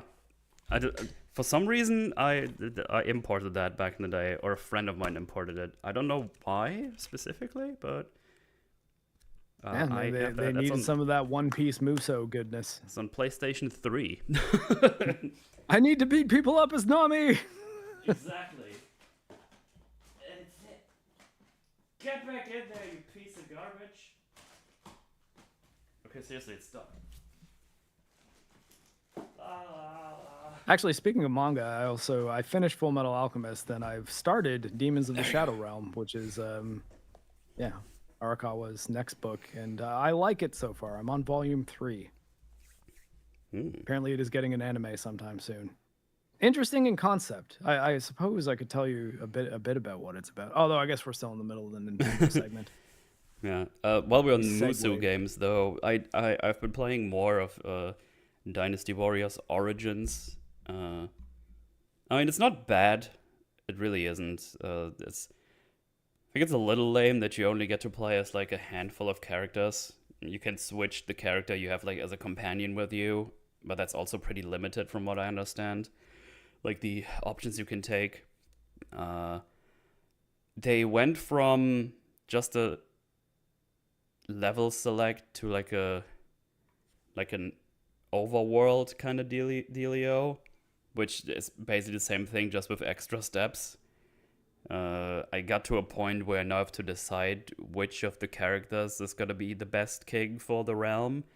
And I'll be completely honest, I have been skipping every fucking cutscene because I bought that game because I just wanted to beat up a lot of fucking little guys and do big attacks. And I was like, you decide. It's like, I've seen those like twice. I've just been skipping. I just want to get to the next thing and get better weapons. Maybe I've been missing out on the best story in video game history. I wouldn't know. But from what I understand, it's pretty basic. I remember an EFAP where that was a point of contention. It's not worth my time after 10 minutes. Anyway. But yeah, I mean, it's not awful. For some reason, it doesn't give me the same itch as the other ones, and I don't really know why. Because you still get to beat up a lot of things. There's a bunch of more mechanics in that. It's kind of fun. You get to use like smaller, like normal soldiers, and you can do like an attack with arrows, or you can make them charge or something. So yeah, it's just it's fun, but there's a lot of blah blah in between, like more than you would expect out of the game. This is Origins we're talking about. Yes, the new one? Yeah. And also I bought it on a key site. I'm actually gonna just say I'm not gonna fucking pay $80 for it. Like it's been out for almost a year. And Musu games $93.49 here. Musu games specifically, I don't know what it is. They just never go down. I think the one that came out 4 years ago is still $60 all the time. And it's just like, what the fuck, man? I don't know. It's I don't know why they stay so expensive. They're very rarely on sale as well. So I just look for sales anywhere else because it's just ridiculous. I remember price. Getting Berserk and the Band of the Hawk pretty cheap, but Nice. it's also old. So I don't know. I think it might have just been on a Steam sale for like $20, and I picked it up. I didn't realize I'd end up making a video on it, but yeah. And then I played that PS2 Berserk game and was like, oh, I should make a video about Berserk games that hopefully someone will watch at some point. Yeah. Big thing, Team Ninja and Koei Tecmo aren't the same despite being part of each other. Koei Tecmo tends to be more Nintendo about their IPs. Yeah, for sure. Team Ninja more chill. Yeah. Games on sale all the time, but not Koei Tecmo's. Yeah. I mean, which is strange because you figure that Koei Tecmo would probably have more to have a bigger say in the pricing and like sales of games than the developer. Mm-hmm. But yeah. I've got to assume that Koei Tecmo owns Team Ninja though, because I don't think I've ever played a Team Ninja game that is not published by them. But yeah, Musu games. I really do like playing them, but they tend to be pretty expensive even on Steam. I did buy a PlayStation 2 or 3 one on the flea market last year. I still haven't played it. I just wanted it. So, yeah. The Musu games are like the perfect games for when you're on long EFABs. Yeah. You can just beat the fuck out of everything while you talk about some dumbass talking about dumb shit. Yeah, if you're on a bug, you don't want something that you have to pay all that much attention Yeah. to. Which it was funny though, like that's why the little arc I had where I was playing Metroid Prime while doing forges, it just kind of made me realize how much I've like gotten the hang of Metroid Prime that I can just kind of idly play it and pretty much go to where I need to go. And I guess that's a good enough game where if you do go in the wrong direction, you know, you can do some exploring, you might find a missile upgrade. You're not talking about the horse game? No. Musu Horse games.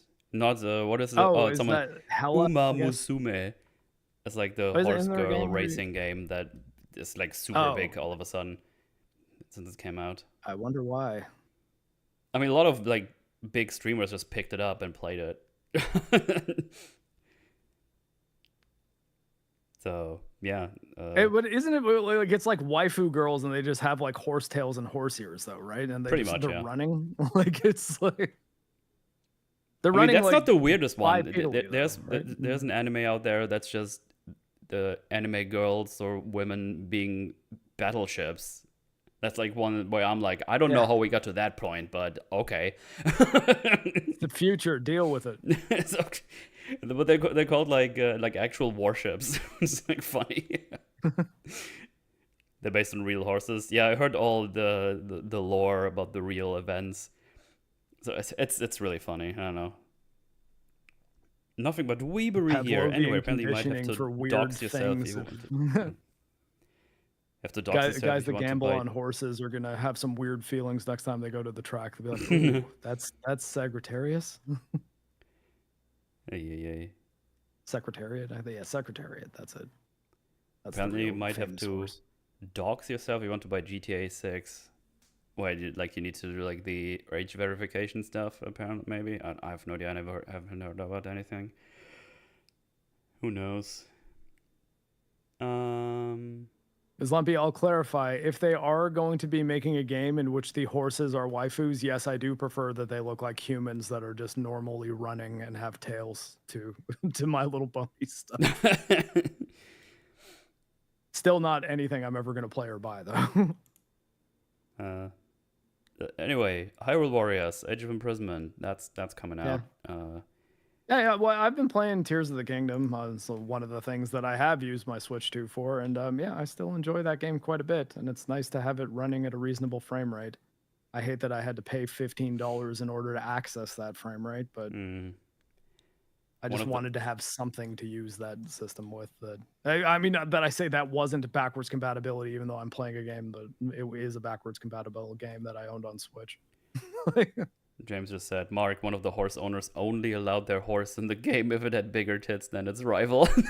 That's awesome. That's hilarious. That rules.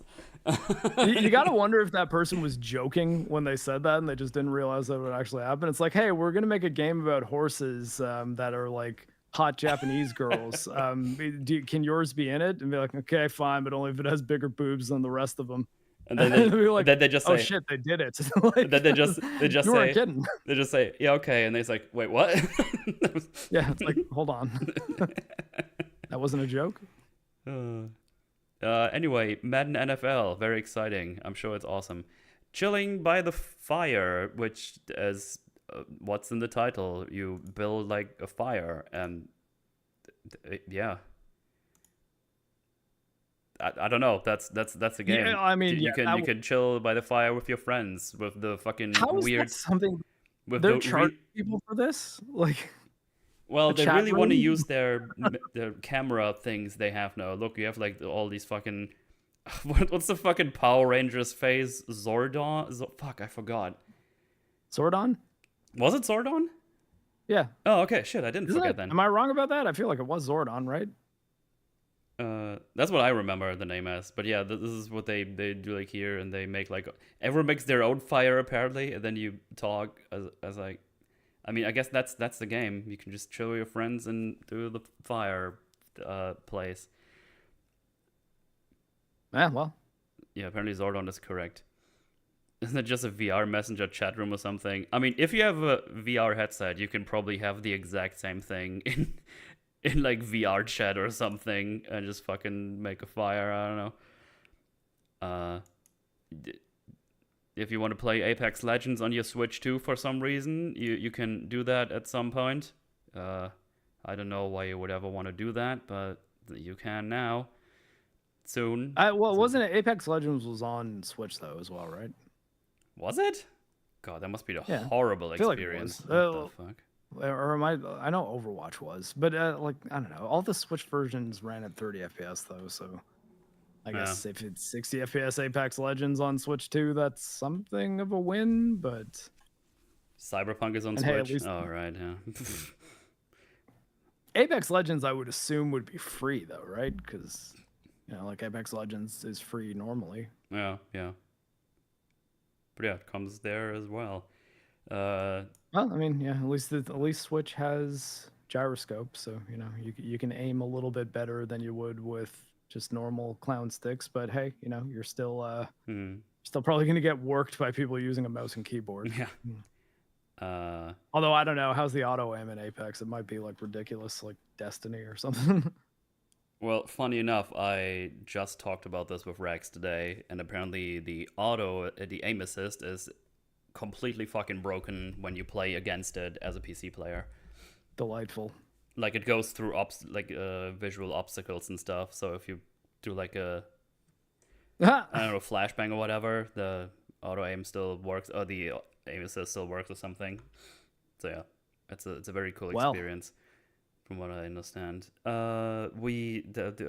Moving on, we got Hela. You run around as a little rat and go on adventures and apparently steal pies. It was Hela. Oh, Hela, yeah. This game looks hella stupid. Nah. I don't know. I mean, I guess it looks fine. It doesn't look like something I would play, but... Apparently it has like local co-op as well, so you can play with friends and can do stuff, so yeah. Well, there you go. Nothing really Forge that was on gaming. my bingo card, but there you go. But now we come to the best game that will ever be released on the Switch 2. Thank the Lord. We already did fireside chats. We get to play Star Wars Outlaws on fucking Switch 2. Hell yeah, brother. Looks like now's my time to dive in. Finally take the plunge. To play the most epic Star Wars product ever created. You can play the absolute shit stain of video games. The Star Wars universe, but on the Switch 2. God, barely runs on a PC. I mean, I guess I've got to assume that this was just really cheap for them to do. Otherwise, why would they think this would sell? Because it's like, do you think it was just waiting to get on Switch 2? That's where you're going to make the money on Star Wars Outlaws, even though it bombed on all the next gen platforms and PC. Yeah. Yeah, so this game sucks. Don't buy this on any platform. Horrific bad. The only interest I ever had in it was, oh, neat. I guess EA is not the only one making Star Wars games anymore. It's going to be Ubisoft, so I'm not going to play it. But also, nice that it's not just locked to EA and other people can make Star Wars games. But yeah. I guess that ultimately didn't matter. Well, if you want to see funny things about Outlaws, there's a supercut, right? I believe there is. Yeah. I'm not involved. Well, I played all the way through it, and it was very bad. So yeah, you can watch that supercut. It's fun stuff. Supercut. Let me just double check if there's been a bunch of supercuts lately. So yeah, the EFAP and Friends Outlaws supercut. You can watch that if you want to. It's a long boy, and it's really funny because that game brought some gold in terms of clips. You suffered so we could laugh. It was a fun time streaming it, but not because the game is good. It's so bad. Now we got one of the bigger titles here, which is Kronos, The New Dawn, which This one looks okay. Looks kind of Although nice, but it's going to be on Steam. I'm not going to buy it on Switch. I can tell you that much. Yeah, 100%. That's the first thing I checked. Like, is this a Switch exclusive? No way. It's like, no, it's on Steam. Speaking of Silent Hill, this is the Silent Hill 2 remake developers as well, which I don't think they're great. I think they did an okay job on Silent Hill 2, but it is like, I think if it were another team developing it, I might be more hopeful for it. But I did not like Bloober's other games, so. I mean, I don't know. It seems like it's got a neat combat system where if you kill an enemy, another enemy can absorb the corpse and become like superpowered. Yeah. So you're sort of encouraged to like kill them far apart from each other. Or I don't know if there's a way to like burn the body or something afterwards, but I saw a little video on it that was kind of explaining it. And I was like, oh, well, at least they're doing something kind of neat. It was, despite the suit, though, it is not in space. Apparently, it is time traveling to different points in history in Poland. Yeah. That's coming out. What else? We got Yakuza Kiwami 1. I think it's 2. Wait, it says 1 and not. I'm just looking at the. It's 1 and 2, I assume. Oh, it's 1 and 2 together. Okay, there we go. Because I was wondering, I just saw Ryuji and I was like, are they doing 2 before 1 when they released 0 at the launch? That's strange, but I guess if it's 1 and 2, that makes some sense. Yeah. 1 and 2 bundled in one product, or it's 2 separate products? So I kind of tuned out thing. When I look at this here, it just says Kiwami 1, Kiwami 2. Wait, where's this? Am I tripping balls? Kiwami 2 is the better game, but well, the thing is, it says in the timestamp, in a little thumbnail, it says Kiwami 1 and Kiwami. Something. No, I'm confused. ShareSite says it's Kiwami 1 and 2. I mean, that makes the most sense for sure. But I guess, I mean, if they're just showing Kiwami 2 up there, I imagine they are. Oh, wait, here. It's like, a digital bundle containing both Yakuza Kiwami 2 and Kiwami will also be available. There you go. Well, I mean, I guess if they release that for a decent price, then that's not bad. But I think they made 0 remastered, or I think, yeah, it's called 0 remastered on Switch. I think that was like a full price game, wasn't it? Or like, maybe not modern Nintendo full price, but like normal people full price, which is still way too much for Yakuza 0, especially because the only real major advantage is they added Yong Ya into it. English voice. Yeah. I remember. Track, I think was the big thing there. Yeah, but I guess this is just a port for the 2 then, because that's not very new. Again, being fair to Young, yeah, I didn't hate him in Infinite Wealth. I thought he was terrible in The Man Who Erased His Name, though. So I don't know if Infinite Wealth just had a better director, but yeah, he was all right. Still think he sounds way too young to be Old Man Kiryu, but yeah. Then they did a couple of like short fire ones. I don't know, Good Night Universe. That is a horrifying frame to stop at. Holy shit! Don't buy this. Am I behind? I just see Kiryu on screen. I might be. Hold on. Oh, yeah. God, that's a creepy baby. Then some basketball game. Hello Kitty Island Adventure, the one we've been all looking for. Romancing Saga 2. I don't know anything about those games. So Romancing Saga and Dynasty Warriors are pretty closely connected as far as storyline goes. I think really? They're both kind of... Oh, no, wait. Maybe not Romancing Saga. I'm thinking of Romance of the Three Kingdoms. Never mind. Oh, yeah. We actually got Shinobi Art of Vengeance here, which told us about the demo, I guess. Go play the demo. It's good stuff. Yeah. And also, which I found funny, Borderlands 4 was just in the quick shoot one, but they got like 10 seconds more than the other ones. So you can play that on your Switch too on October 3rd.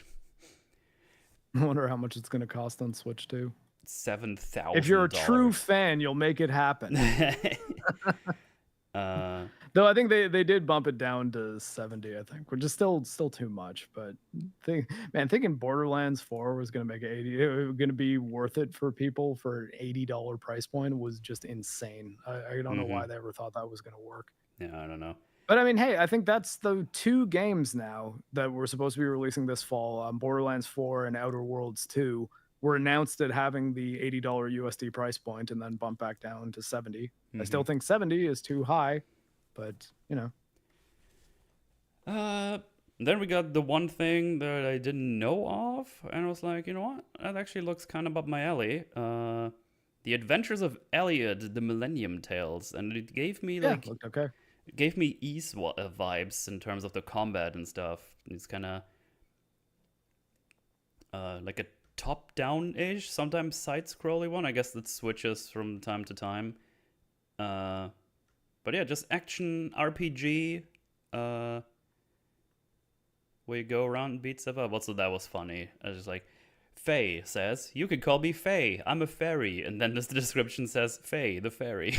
I was like, all right, got it. I think she's a fairy. Yeah, I mean. But yeah, it looks like a nice little straightforward. Couldn't tell by looking. In fairness, it's hard to tell by looking at her. Yeah. Nice little straightforward action RPG where you swing your swords and shoot your bow and go on adventures. And I guess level up, use abilities. It looks very nice and straightforward, and I like that. I like gamey games, and this looks like a gamey game where you can get to do some puzzle solving, beat up monsters, level up, get new abilities, and hopefully have a good time. Yeah, I mean, that's the goal of most video games, except for The Last of Us 2. We don't use the word fun. Yeah, good stuff. Good stuff. Looks kind of cool.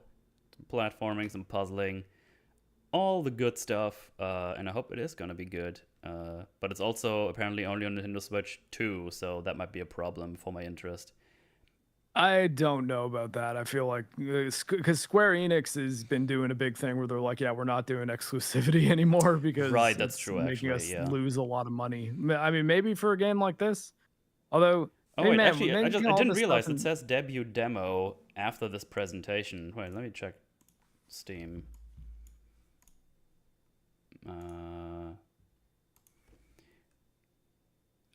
The Tales of... There's too many details of thing. Okay, no, that's Elliot. Okay, it's not on Steam, at least not yet. So we shall see. Maybe it's going to be available on PC, but yeah, looks neat. Looks neat. And then Octopath Traveler 0, which I guess is just a port for the normal Octopath Traveler. No, I think it was a port of a mobile game. Oh, okay. Like a mobile spin-off. But don't quote me on that, although I did hear that somewhere. I'm kind of forgetting where now, though. I might have just watched a video on my... Or not watched, but like heard a video on my YouTube autoplay that mentioned something about Octopath being a port of Octopath Mobile, which I didn't even know was a thing, to be honest. So that's why I'm not super confident in being like, yeah, that's definitely what this is. Didn't like the first Octopath Traveler. I tried it out briefly on stream, and I wasn't into it at all, and then I dumped it. Octopath Traveler 2 is great.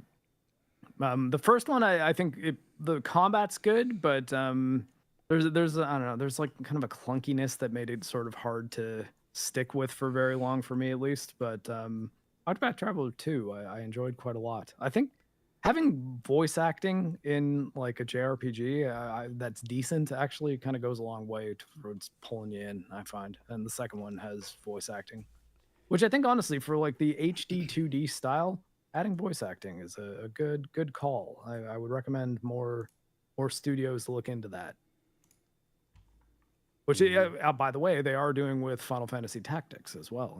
That's kind of the big thing with this remaster is the dialogue is voice acted. So as long as it's not shit, I think that will be a good. Yeah. Net good for society. Society.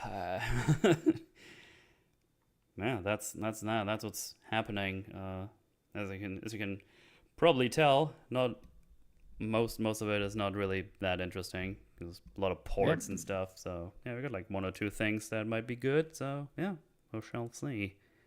I still don't know why for these things Nintendo doesn't, like, even when it is a partner showcase, even having something at the end like, oh, and by the way, Metroid Prime 4 is coming out November 10th. Yeah. Like, also, because then even if people were pissed off about all the games you showed that were not first-party Nintendo games, at least people that only care about Nintendo for first-party Nintendo games, which, hate to break it to you, Nintendo, it's a big portion of your audience.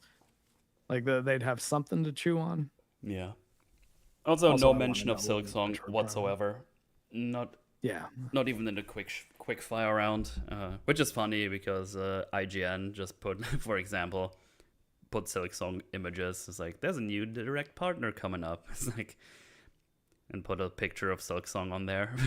Like, it makes me think that like they must have been doing that as kind of like a mild troll. Like we're like, yeah, we'll put this up here, even though there's probably no chance no, it's no troll. It's actually going to be at that's just straight up clickbait. It's like, look, Silksong's like, ooh, click. Yeah, I guess you're right. Clickbait is the better word for it. Yeah. Yeah.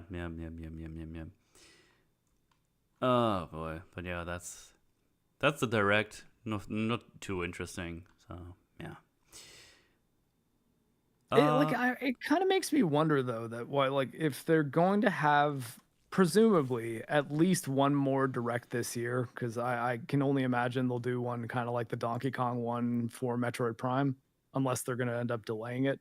Mm-hmm. Why not just save this stuff for that one and have it be like, hey, yeah, we're going to do a Nintendo Direct. It's going to be an hour long instead of two 20-minute ones, or 40 minutes, whatever, instead of two 20-minute ones. And there's going to be a bunch of partner showcase stuff and the thing that most Nintendo fans actually care about, which is the first party Nintendo game. Right.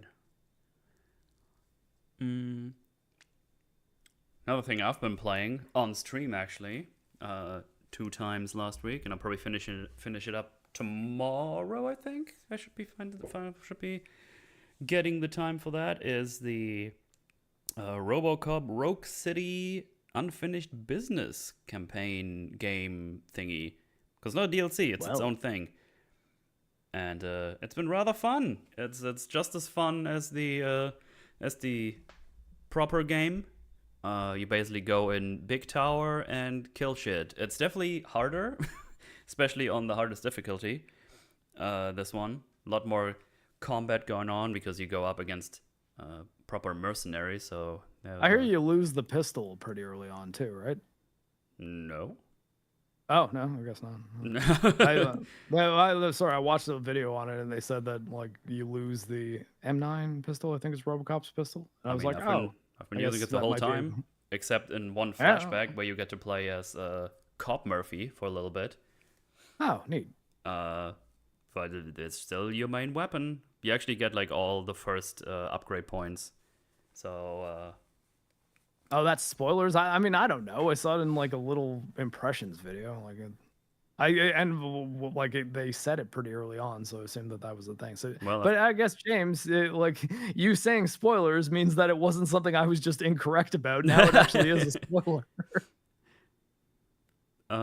Yeah, you have like still. Wait, what was? Oh yeah, you still have all the nice shooty stuff. You start with the first point upgrade for everything, so you're not like super completely low level. But it's the same as the OG. You go around, you can get like clues. You find like all these stolen goods for XP. I actually went the route of just pumping up the detective skills, deduction, so I get like all the XP, and then I went from there. There's a really cool weapon you get after the weirdest choice of a flashback that I've seen in a while. Because you get the flashback of a character you don't actually play.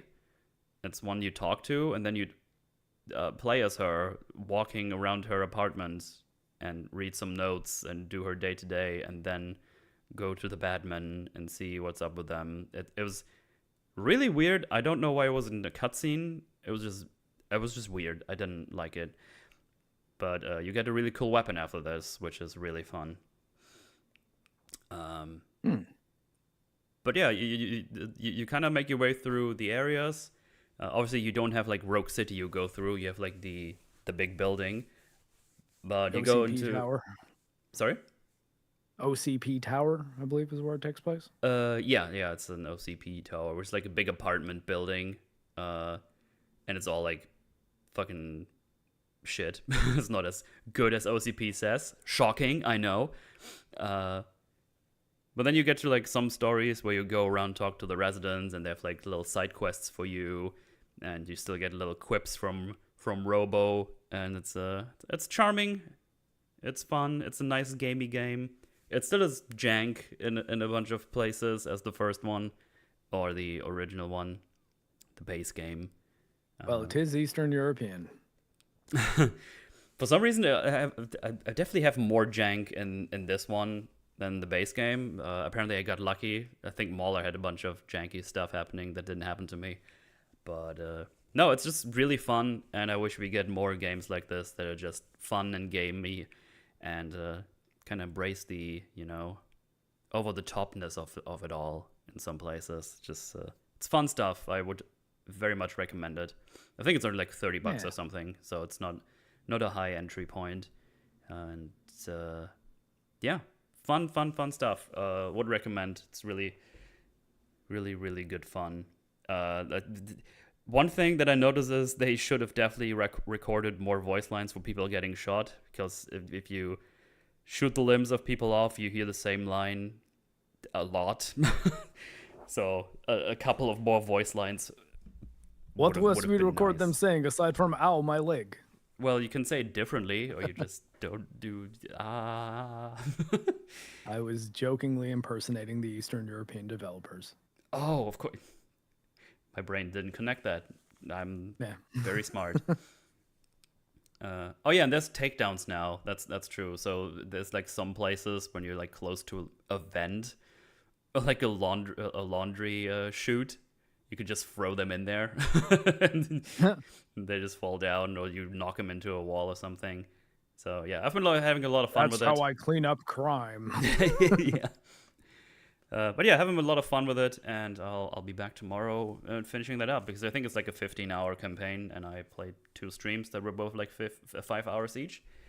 So I should be able to finish it up nicely tomorrow, and yeah, good stuff. They're Polish. It's Polish developers. I need backup as they explode into gore. Yeah, that's funny. It happens sometimes. Oh, James beat the game in 14. I mean, I guess I should be fine tomorrow. I'm just gonna do my chores tomorrow, and then I'll come and play some games. Hooray! Yeah, streaming, fun stuff.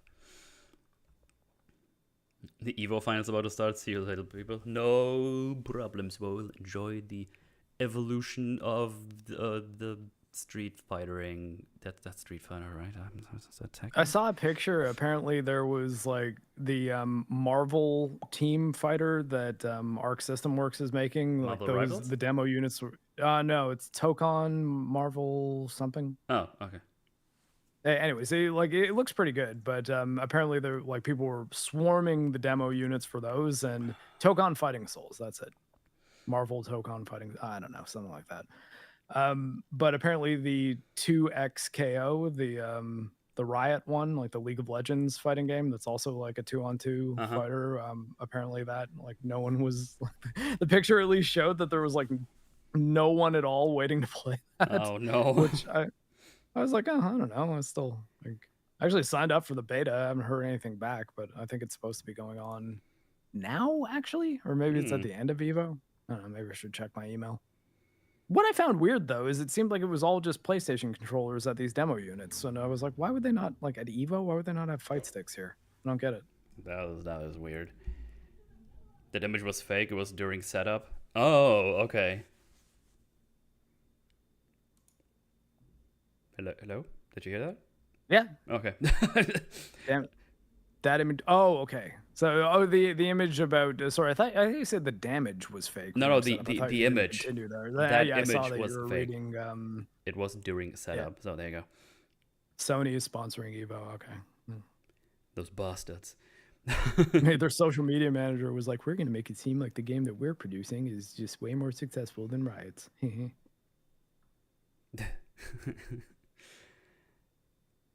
Well, I guess I can talk about the Naked Gun here for a bit. Yeah, there you go. I mean, I have nothing to add on this other than I've seen the original Naked Gun films and found them funny. Those are excellent, yes. They star one O.J. Simpson.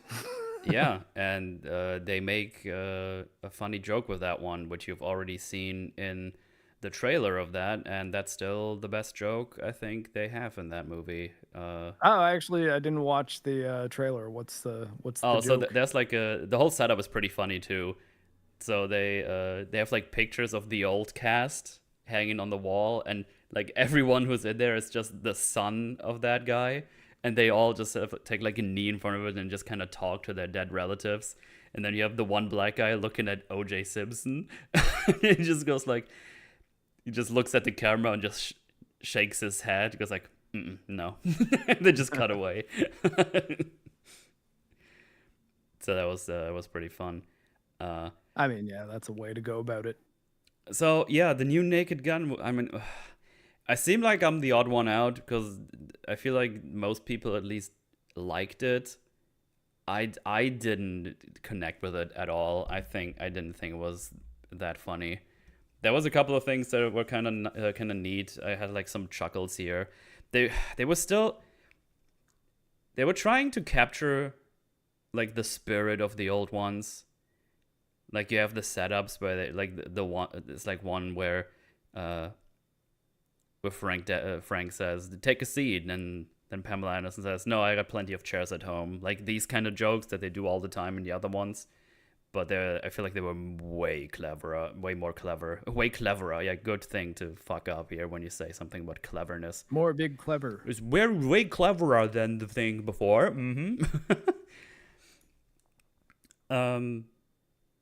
Yeah, it did chuckle a couple of times. Like it's not all awful, but I don't know. It's just, the comedy just didn't land that well for me. I wasn't like miserable watching it. Like it was fine. But considering I laughed a whole lot in the other ones and all the little things you see in the background, which they do, but they felt kind of like not super clever. Like you have like a room that says cold cases above it, and there's like ice dust coming out of it, like because it's like a refrigerator or something. Yeah, and it's like okay, I get it. That's all right. They did keep the joke with the door that says police squad on it, but police is like normal and then squad is mirrored. So when you come inside, only the squad is properly aligned to how you look in. But yeah, like it wasn't awful. We do like the thing again, like they do with the other ones, like the big bad guy, someone is doing something, and they do they steal a device in the beginning that's called PLOT device, so that's kind of fun. They just steal the plot device, so that was kind of fun. Yeah, I don't recall like every joke. Like I didn't write down notes for this. I just want to kind of touch upon it. Like I haven't planned to do anything with that. I just kind of watched it because I felt like it.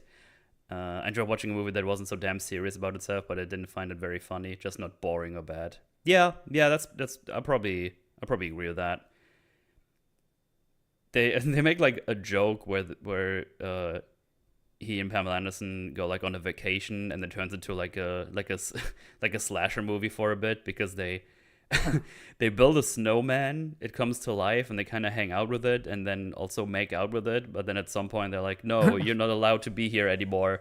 And then it turns into a horror villain and then gets shot by Pamela Anderson or something. So it was kind of amusing.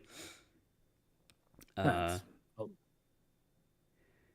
So yeah, I mean it's not completely awful, but I don't think it can reach the heights of the other ones, because those are pretty fucking funny. Like I definitely laughed way more at the other ones. Which, hey, if the jokes land for you in this one, that's fine, obviously. I mean, as always, comedy is like super subjective. Like sometimes people like I still found things in Deadpool versus Wolverine funny, at least the first time around. But the movie wasn't very good. The cold cases are on ice. Yuck, yuck. We all know you sort of shriveled and died after all the other movies this summer. I mean, yeah, for sure. I mean, I'd happily rewatch The Naked Gun over all the other slob. I can tell you that much. Leslie Nielsen is hard to match. Oh, yeah, he was fantastic. He was fantastic. I'm not even saying that Liam Neeson is doing like a bad job. But I don't know, the jokes just don't hit us good, you know? They're pretty... you see them coming, right? It's like, oh, you do this now, and then this happens, and then the thing does happen. It's like, okay. They also have like some of these inner monologues that he does, and they do like one thing where he monologues about Pamela Anderson going back, but everybody is horny for her, so they all look at her, and you hear like all the inner monologues going over each other. That was kind of fun. And he's like, would you mind? They stole the Austin Powers bit. Wait, which one? Wait, was it in Austin Powers where they have a thing? It's been a while since I watched that. I completely forgot.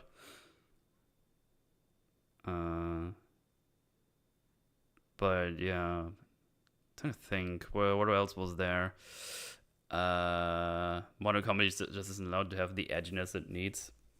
Yeah, sometimes I wish they would go a bit further, just be a little more edgy. I mean, you don't really need it here, but you know, it's alright. Oh yeah, that was like one joke that was like kind of like, nah.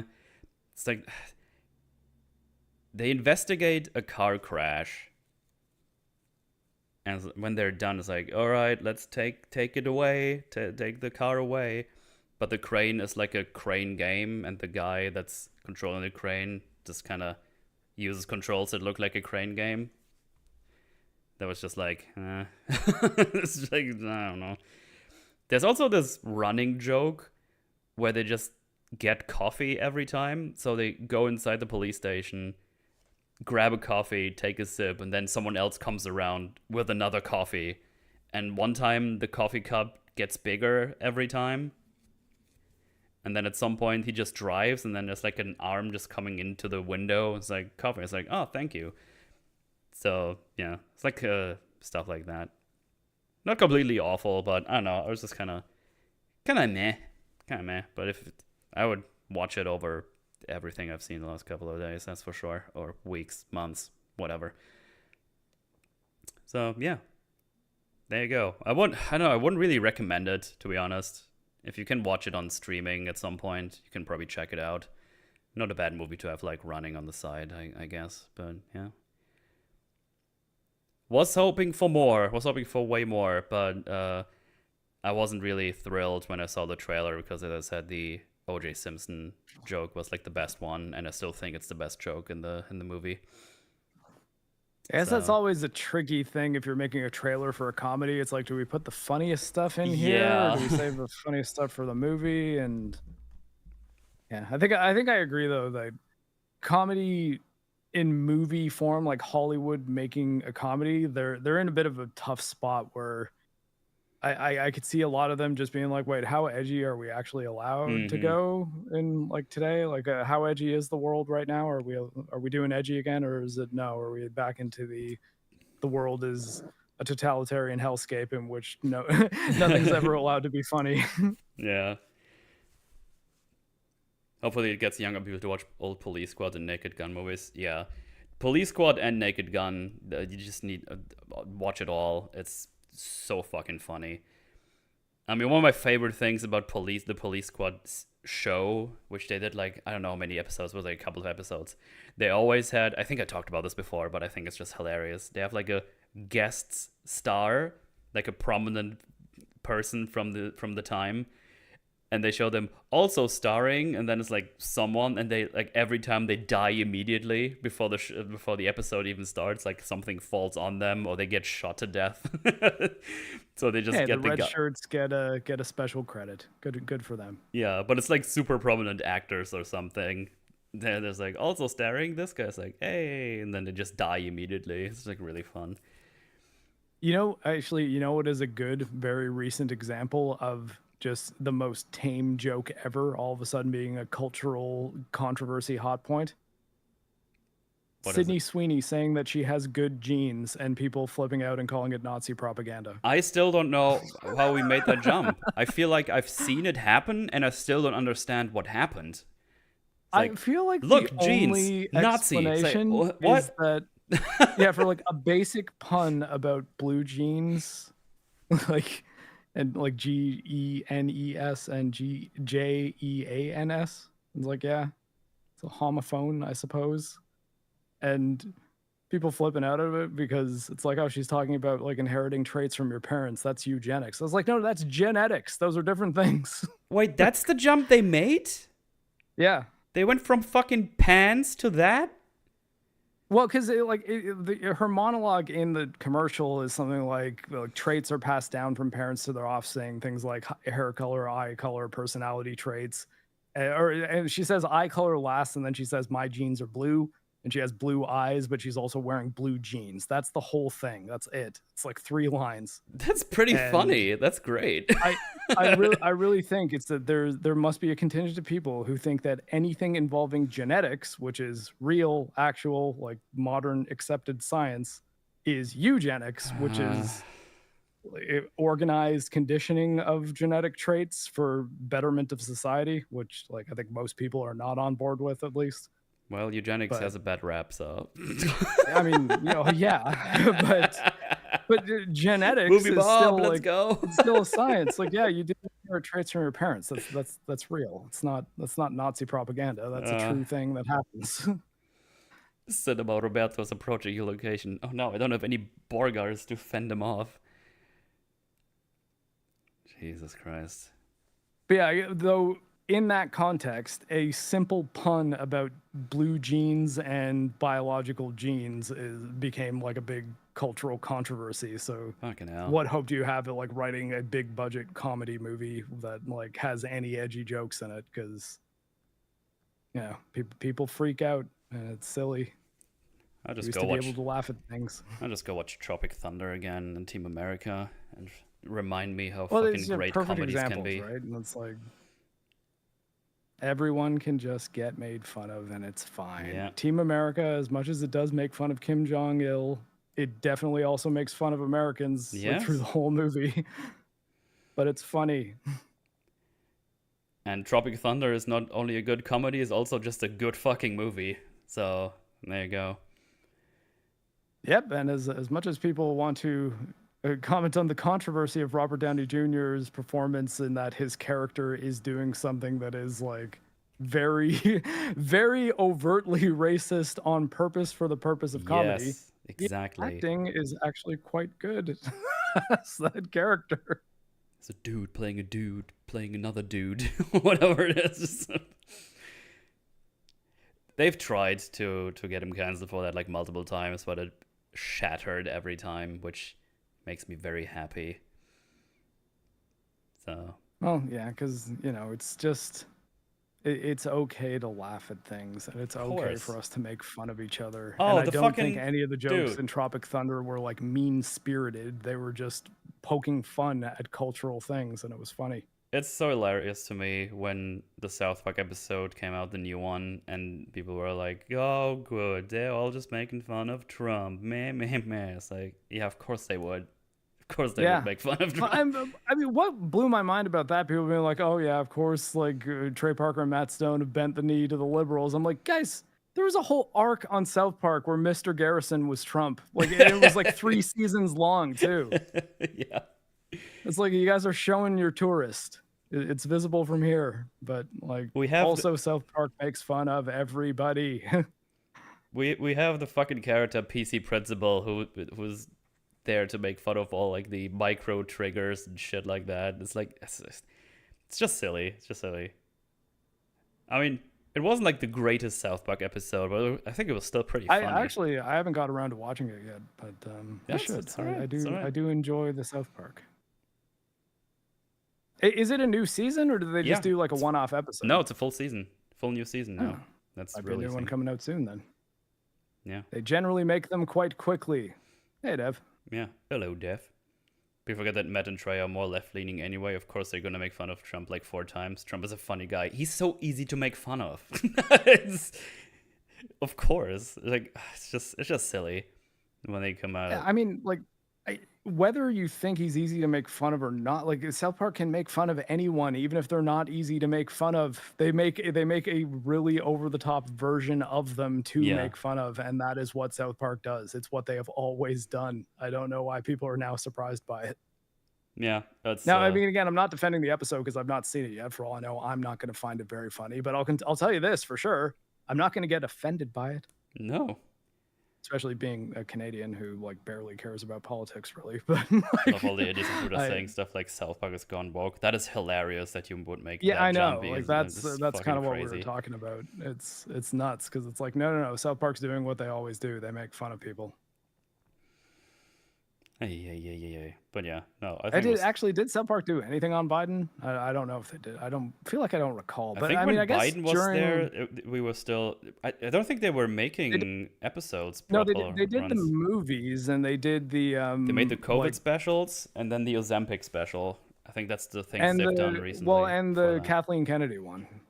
Oh Put yeah, a chicken to make it gay, which like I mean, yeah, if you want them making fun of the left, like I think the whole Kathleen Kennedy thing was basically going over the top, talking about like politically charged, agenda pushing media. Like, yeah. So yeah, it's all in there. Our area of the internet too, like the genre movie stuff, like Star Wars and Marvel, and yeah, they make fun of everyone. It's okay. Oh well. But yeah, there you go. I mean, that's all I got for today, pretty much. Slumpy might have a point. Biden was too depressing to make fun of.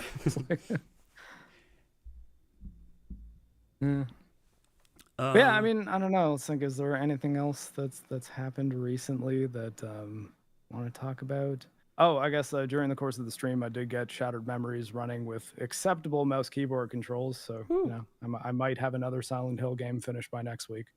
Nice. Book of Memories. That's the one that I got to just figure out how to get the Vita emulator to launch that game without crashing. Because while I do still have a PlayStation Vita, I'm not spending $120 on a Silent Hill game that most people say is bad. That makes sense. And they closed the Vita store, so you can only get it physical, and it's expensive on eBay right now. Well, with that, got a couple of super chats. Let's go through those. Yeah. We got the 20 DKK. I think that's Danish Krona or something. I think that's what they're called. Yeah. But yeah, thank you very much. Favorite childhood games is Postal 2 and Command & Conquer Generals. Dude, Postal 2. Yeah. Oh my god, that game was so fucking hilarious.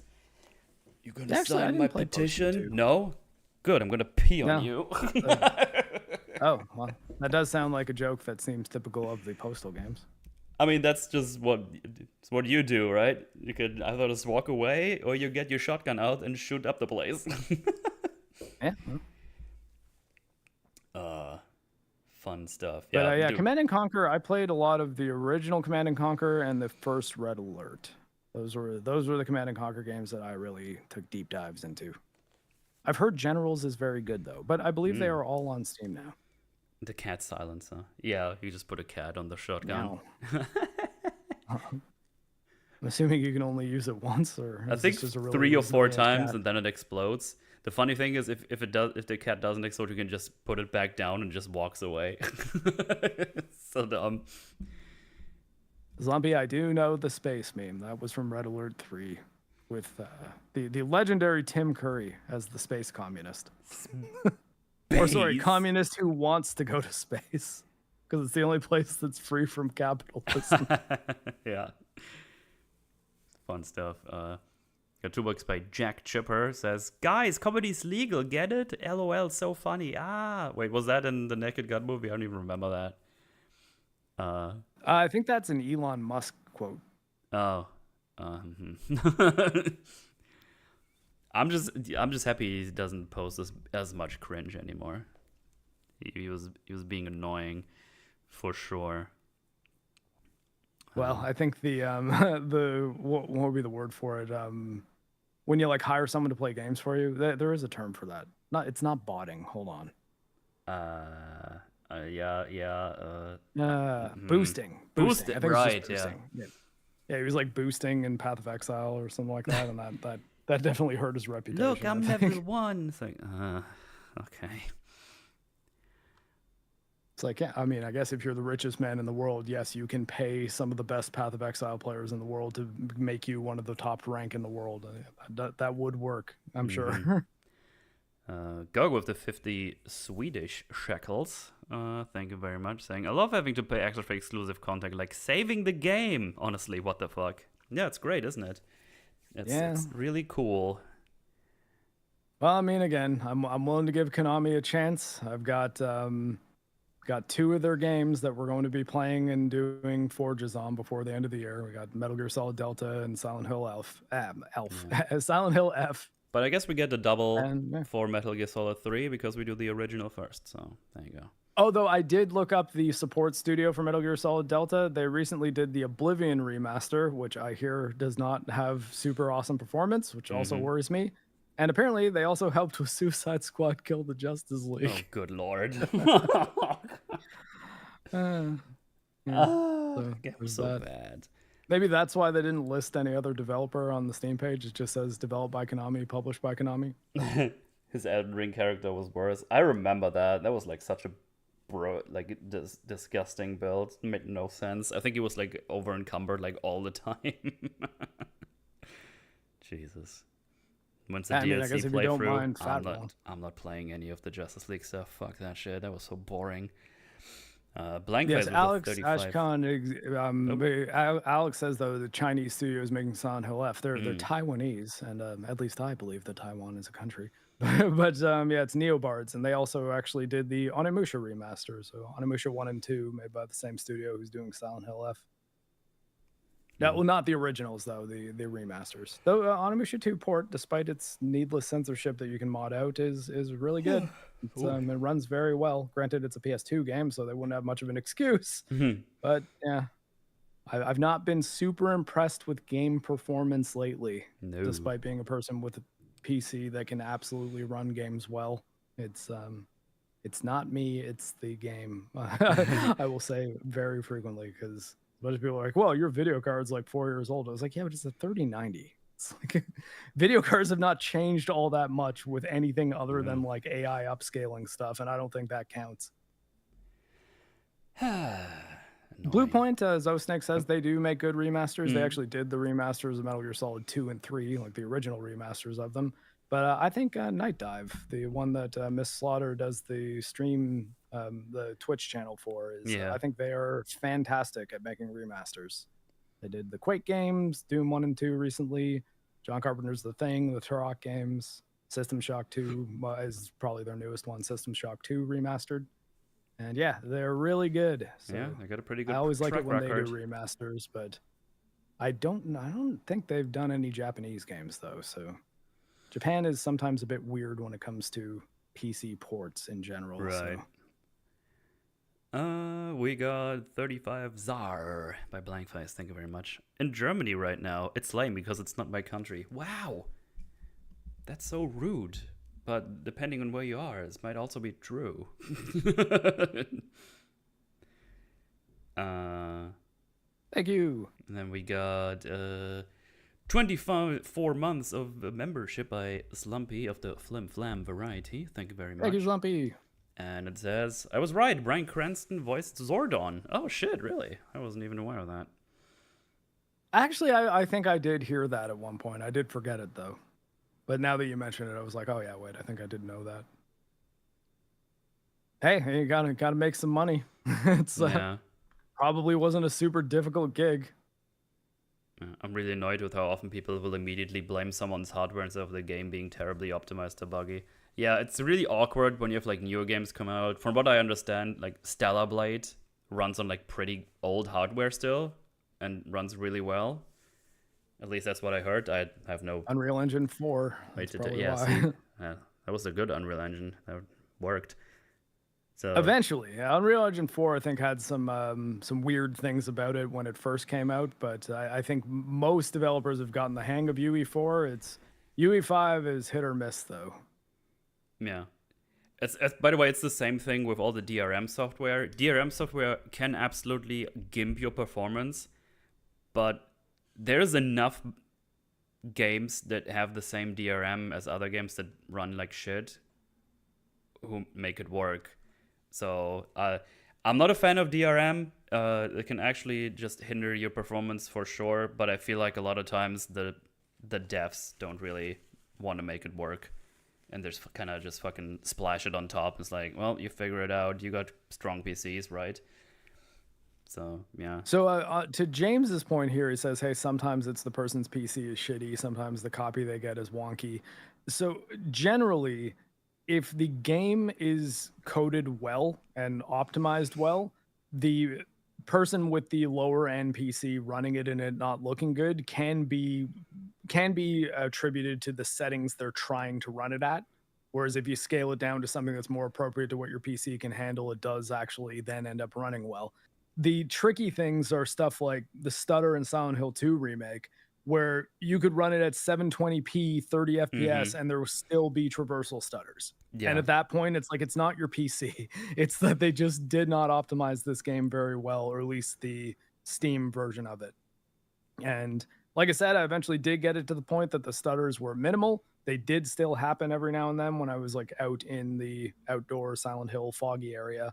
But I applied a like fan-made performance patch. So it's like, well, someone fixed it, I guess, kind of, but that I don't like that is a thing that even needs to happen at all. Yeah. Can be annoying for sure. So, and we got one from Xavier Saviorhard. I don't know if that was correct, but it's $5 reduce. Thank you very much for that. It says, good day, Metal and Marc. Hello. Have either of you played Darkest Dungeon? Oh, I played that when it came out.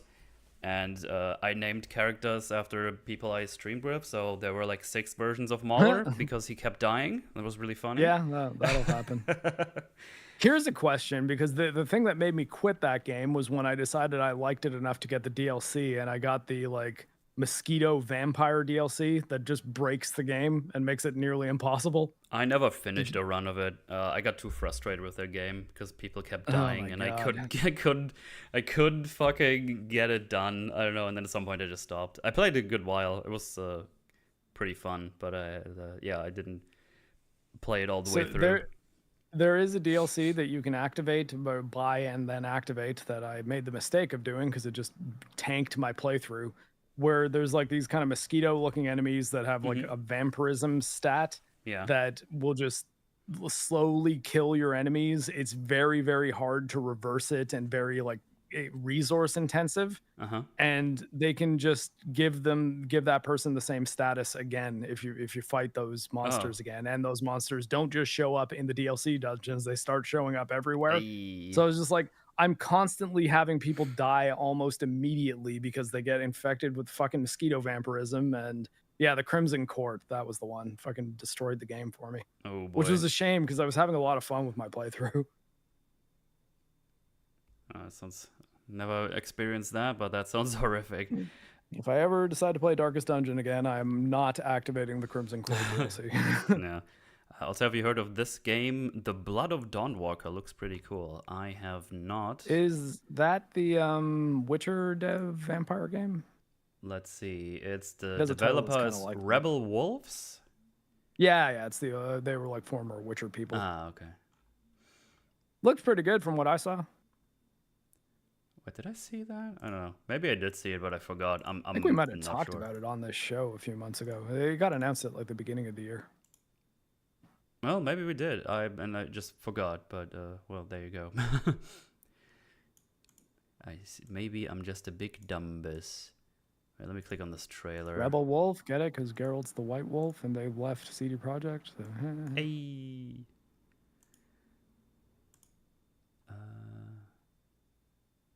Yeah, you know. Oh wait, no, I'm just clicking through the trailer. I totally saw that. Yeah. I remember now. Yeah, could be neat. Yeah. I remember now. It's like pretty gory trailer as well. Speaking of vampires and remasters, Saber Interactive is pretty good at remasters too. The guys who did this isn't a remaster; they just developed Space Marine 2, but they did the remaster of Legacy of Kain, Soul Reaver, and yeah, good remaster. Runs at 90 FPS on a Steam Deck OLED. Nice. It looks good.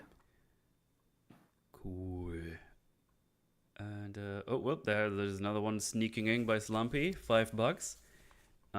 Saying, if we're recommending games, I'm throwing Witchfire at you guys again. Gonna show that game because I wanted to succeed. I remember you mentioned this. I feel like I might have wishlisted that list. Yeah, because I think Slumpy actually mentioned it. Hold on one second. Oh yeah, me too. It's I've lost my mouse. It fell next to JoJo. But hey, she didn't. It's like a roguelike shooter, flammery, dark fantasy stuff. Witchfire.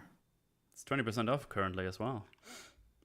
Oh really? Yeah. Okay, it looks like it is. It did. It's weird though. In the Steam search field, it didn't show the sale, but it did when I scrolled down to it. It's a little bit on the pricey side for me right now. Yeah. For a dark fantasy RPG shooter in which you play as a wicked sinner. That's me. I'm a sinner. Turned witch hunter on his final mission to reach salvation. Developed and published by the Astronauts. Oh, it's early access as well too. Yeah. So if it keeps getting better, it'll maybe one day be one of them big successful games. Good stuff. Dwarf Forge on Weapons next Sunday. It's a new horror flick that looks really interesting. Well, I got some good fucking news for you. Yeah.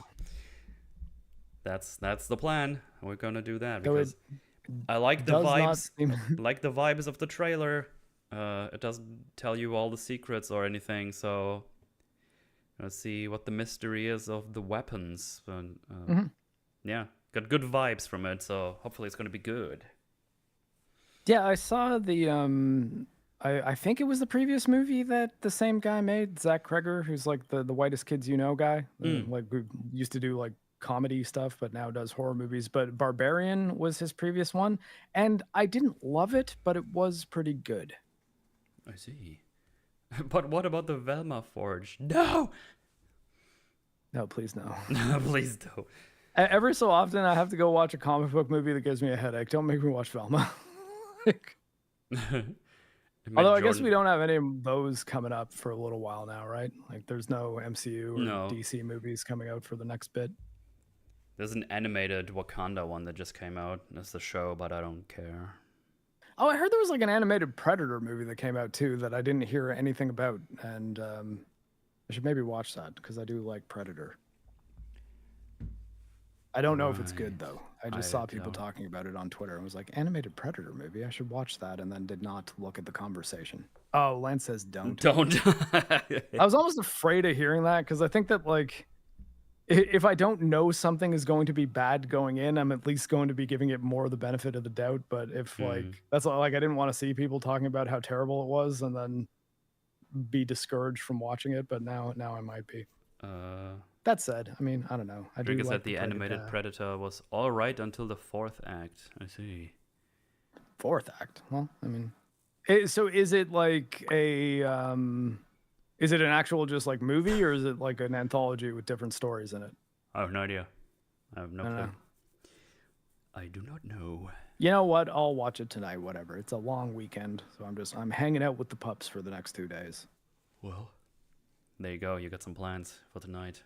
Yeah. Also, I finished Ninja Gaiden Ragebound, and that actually was going to be my plan.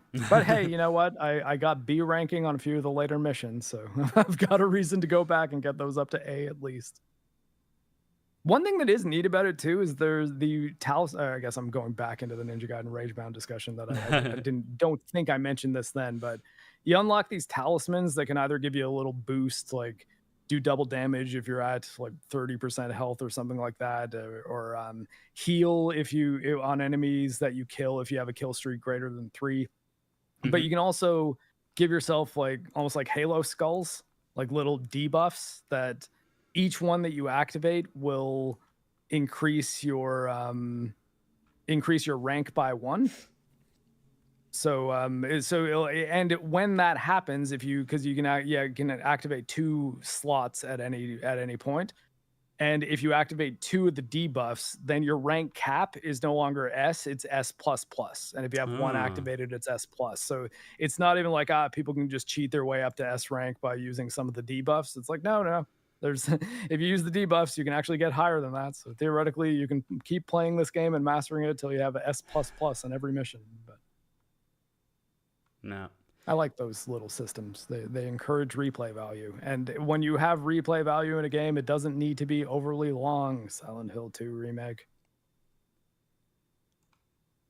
I guess to reference another thing we were talking about earlier, that was the other thing that, holy shit, the people on the Silent Hill Reddit really love the fucking Silent Hill 2 remake. They did not like the fact that I put it in A instead of S when the original Silent Hill in S. Well, I was accused of being a hipster and farming for clout on fucking Reddit. I was like, that's fine. Look, I mean, you're I was Reddit. like, I don't care if any of you like me. I was just kind of wondering what you in the Silent Hill community think of these games. At least got a few interesting observations, but they also love Silent Hill 4. Really? Which, the Room one. Like, so many people were like, how the hell is Silent Hill 4 not in S? I was like, how is it? Like, I thought it was being nice by putting it in C. That's very nice. I fucking dropped that game. I mean, I finished it, and I think finishing it and seeing like Walter, who isn't even the hero, it's the villain's story, is kind of neat. So that's sort of why I say, like, I guess it's sort of worth playing, but I do not think I would have continued playing that game if I wasn't like on a mission to have finished all the Silent Hill games. Boy, oh boy. But yeah, people really like that. They really don't like PT, and they really, really love Silent Hill 2 remake, apparently. Cool. Well, I'm gonna go back here as well because while I was on the Steam page, a Musu game popped up, Warriors Orochi 4, which released October 16th, 2018. By Warriors. Okay, wait. This just got even weirder. Hang on. So I'm on the site, and you can buy the Ultimate Edition, which is $70. You can buy the Ultimate Deluxe Edition, which is $80. Where's just the base version? I guess the Ultimate Edition might be the only one? Yes. Well, that might be a thing if it's like the Steam port was an Ultimate Edition of a console game. Being charitable. I'm not on the page, so I'm not like reading it exactly, but I could imagine that being a. So the Ultimate Edition has the upgrade pack in it, which is worth $40. Oh, so you can what? Okay. So basically, they force you to buy the Ultimate pack. You can't just buy the base game, it seems. Because if I click on just Warriors Orochi 4 without the Ultimate pack, it just links me back to the same page, which only has the Ultimate pack. Yeah, that's bizarre. I've never seen a Steam page like this where you can't individually select one of the items that is in a, like, if you to guys to, I guess, say what I'm talking about. When there's a bundle, you'll see the little Steam bundle window that has the things that are in the bundle that you're buying. That's where I'm clicking. When you click on, it has Warriors Orochi 4 and then the Ultimate Upgrade Pack, which is the Orochi 4 Ultimate. Then you click on Orochi 4, click, bam, back there. You only have the bundles. Yeah, that's weird. You have to buy the Ultimate Upgrade Pack with it. There is no option to just buy the... Actually, here, you know what? I'm not going to buy it, but here, I'm going to add it to cart. Oh, and see if it's listed individually. View my cart. No, it's not. It just comes up as one product. Damn, that's which means like why even list it as a bundle then? Because like if in my shopping cart it doesn't show both of those things. Because I thought that maybe what you could do is add it and then delete the Ultimate Upgrade Pack, but apparently Neo 2 does the same.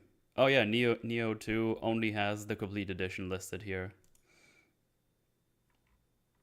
But that's not listed as a bundle. It just says the complete edition, and it's labeled Yeah, as that is such as strange. well. While with the Orochi's one, the site is just called Warriors Orochi 4, and then you only have the bundles there. So it's just weird. I believe the Orochi ones are also like it's Dynasty Warriors and Samurai Warriors characters. Yeah, this one is like the That's super over the top one that has like Hayabusa in it and shit like that as well. Yeah, well, you know, Ninja Gaiden getting love Yeah. everywhere, it seems. Yeah, I just saw that. Although I will say one thing that's neat about it that confused me about Ninja Gaiden Ragebound, considering Ninja Gaiden 2 Black, is at the end of the game when you pick one of the endings, you go back to the Hayabusa like dojo, I guess, and a shrine maiden is there, but it's not Memoji, who's like the Dead or Alive character. That's the shrine maiden who's playable in Ninja Gaiden 2 Black, which I found like a missed opportunity. I was like, why not just throw an emoji in there instead of having a nameless character who's only called Shrine Maiden? Mm-hmm. Also, I just played Memoji's mission last night, so it was fresh in my mind. Wait, I'm just checking on a key site. Yeah, Warriors Orochi 4 is not listed here. I can get 3. Like, what? See, this is how we're extending this. What would have been a very short forge. We ended the show, and then now we've been going for like another 40 minutes. I just jumped out of the fucking rabbit hole here. Ultimate. Wait, what? That is weird. Like I said, my plan is to hang out with the pups today and take care of Jojo. And Jojo's right here on my lap, and she's being really sleepy and cute. So, wait, so why I don't mind why sticking can't around. You get what the hell? Warriors Orochi 4 key. Let's go to the really weird sides here. Well, not weird. Actually, I might have even thought of another topic in the meantime. Okay, so G2A, the most well-known one of those key sites, Shady, yeah. and probably also the shadiest one of them all. The one I have never used, and the only one who's actually offered me an affiliate sponsorship. And I was like, fucking G2A. I was like, honestly, if it was CD keys, I would have accepted it. But like G2A, it's like, no. I hear too many horror stories about you actually accepting stolen credit card info and stuff. So, no. But this is also just the Ultimate Edition. Can I just get the base version? I think that just doesn't exist anymore. I can get the upgrade Which pack. I mean, again, if it was just a single product on Steam that was Warriors Orochi 4 Ultimate Edition, like I mean, for example, Onimusha 2 Remastered is the only Onimusha 2 that you can buy on Steam. Mm-hmm. It's not like you can buy Onimusha 2 and then pay for the remaster upgrade pack. And so that having the subtitle makes sense. And I'm sure there's got to be other games that were like games on console that had DLC and stuff, and then were eventually ported to PC with their DLC. In fact, wait, hold on. Spider-Man, maybe? Well, I have Spider-Man. I'm going to check that out in my Steam thing. Marvel Spider-Man Remastered. Okay, now I found a website that's just a listing of keys available wherever. So there's a standard version. Yeah. I found a standard version, which is 95 euros. What the hell? So yeah, for Spider-Man, it's the same terminology as the Onimusha example, but it does have the DLC that was in the PS4 game. Okay. But actually, speaking of game keys, apparently Sony is it sued or investigated? I forgot exactly what the premise of it was, but when the PS5 came out, I want to say, they did this thing where you could no longer buy a like game key at a like EB Games or GameStop or something like that for a specific game. Like digital purchases could only be bought directly through the PSN store. So you could still buy money to put on your PSN account, but not actually directly buy a digital game. Mm-hmm. And apparently there's some like, I think it's Dutch regulation board that's like asserted that is like anti-competitive in a way that's illegal in like a few EU countries. Okay. Wish I knew a bit more about it, but I found that kind of interesting that Sony was getting like investigated or possibly fined for their DRM. Well, that's how it goes sometimes. Yeah. Pirate Warriors 4. Is that still on Game Pass? Oh, that was the other thing. And they're also, I think, suing Tencent for a Horizon ripoff game. Oh yeah, I heard about that.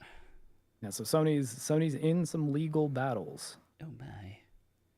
And it's led to a bunch of posts of people talking about see how many copies the Horizon series has seen, and then not wanting to at all talk about the fact that Horizon is a series that has had bundles in now, I think, 3 pieces of PlayStation hardware. There was like a Zero Dawn PS4 Pro bundle, a Forbidden West PS5 bundle in the time that PS5s were finally becoming available. So I think a lot of people might have bought Forbidden West, even if they didn't really intend to play it.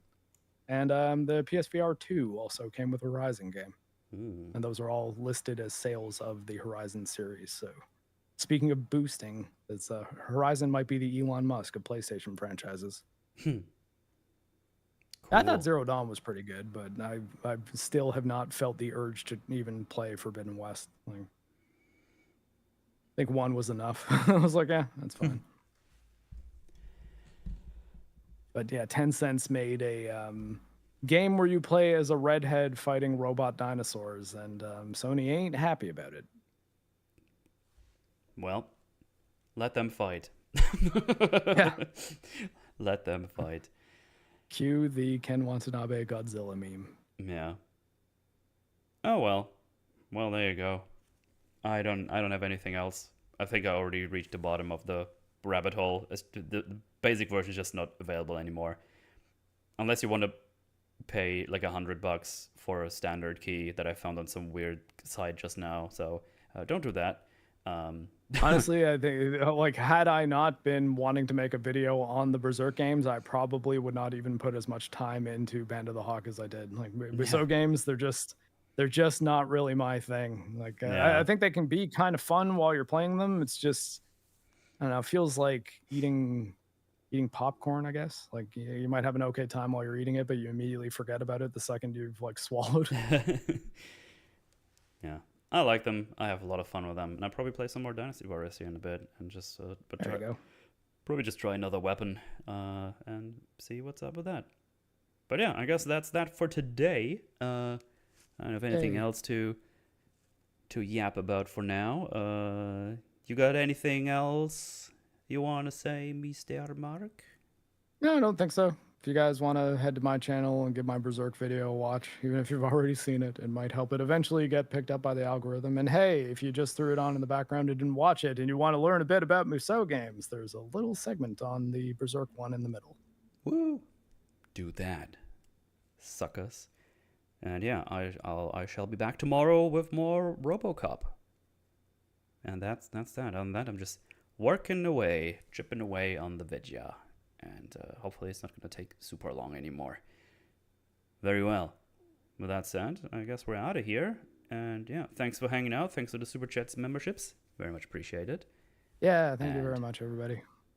I hope you all have JoJo's a lovely teeth, Sunday. thank you to the few that she has left. All right. Goodbye. Bye, everybody.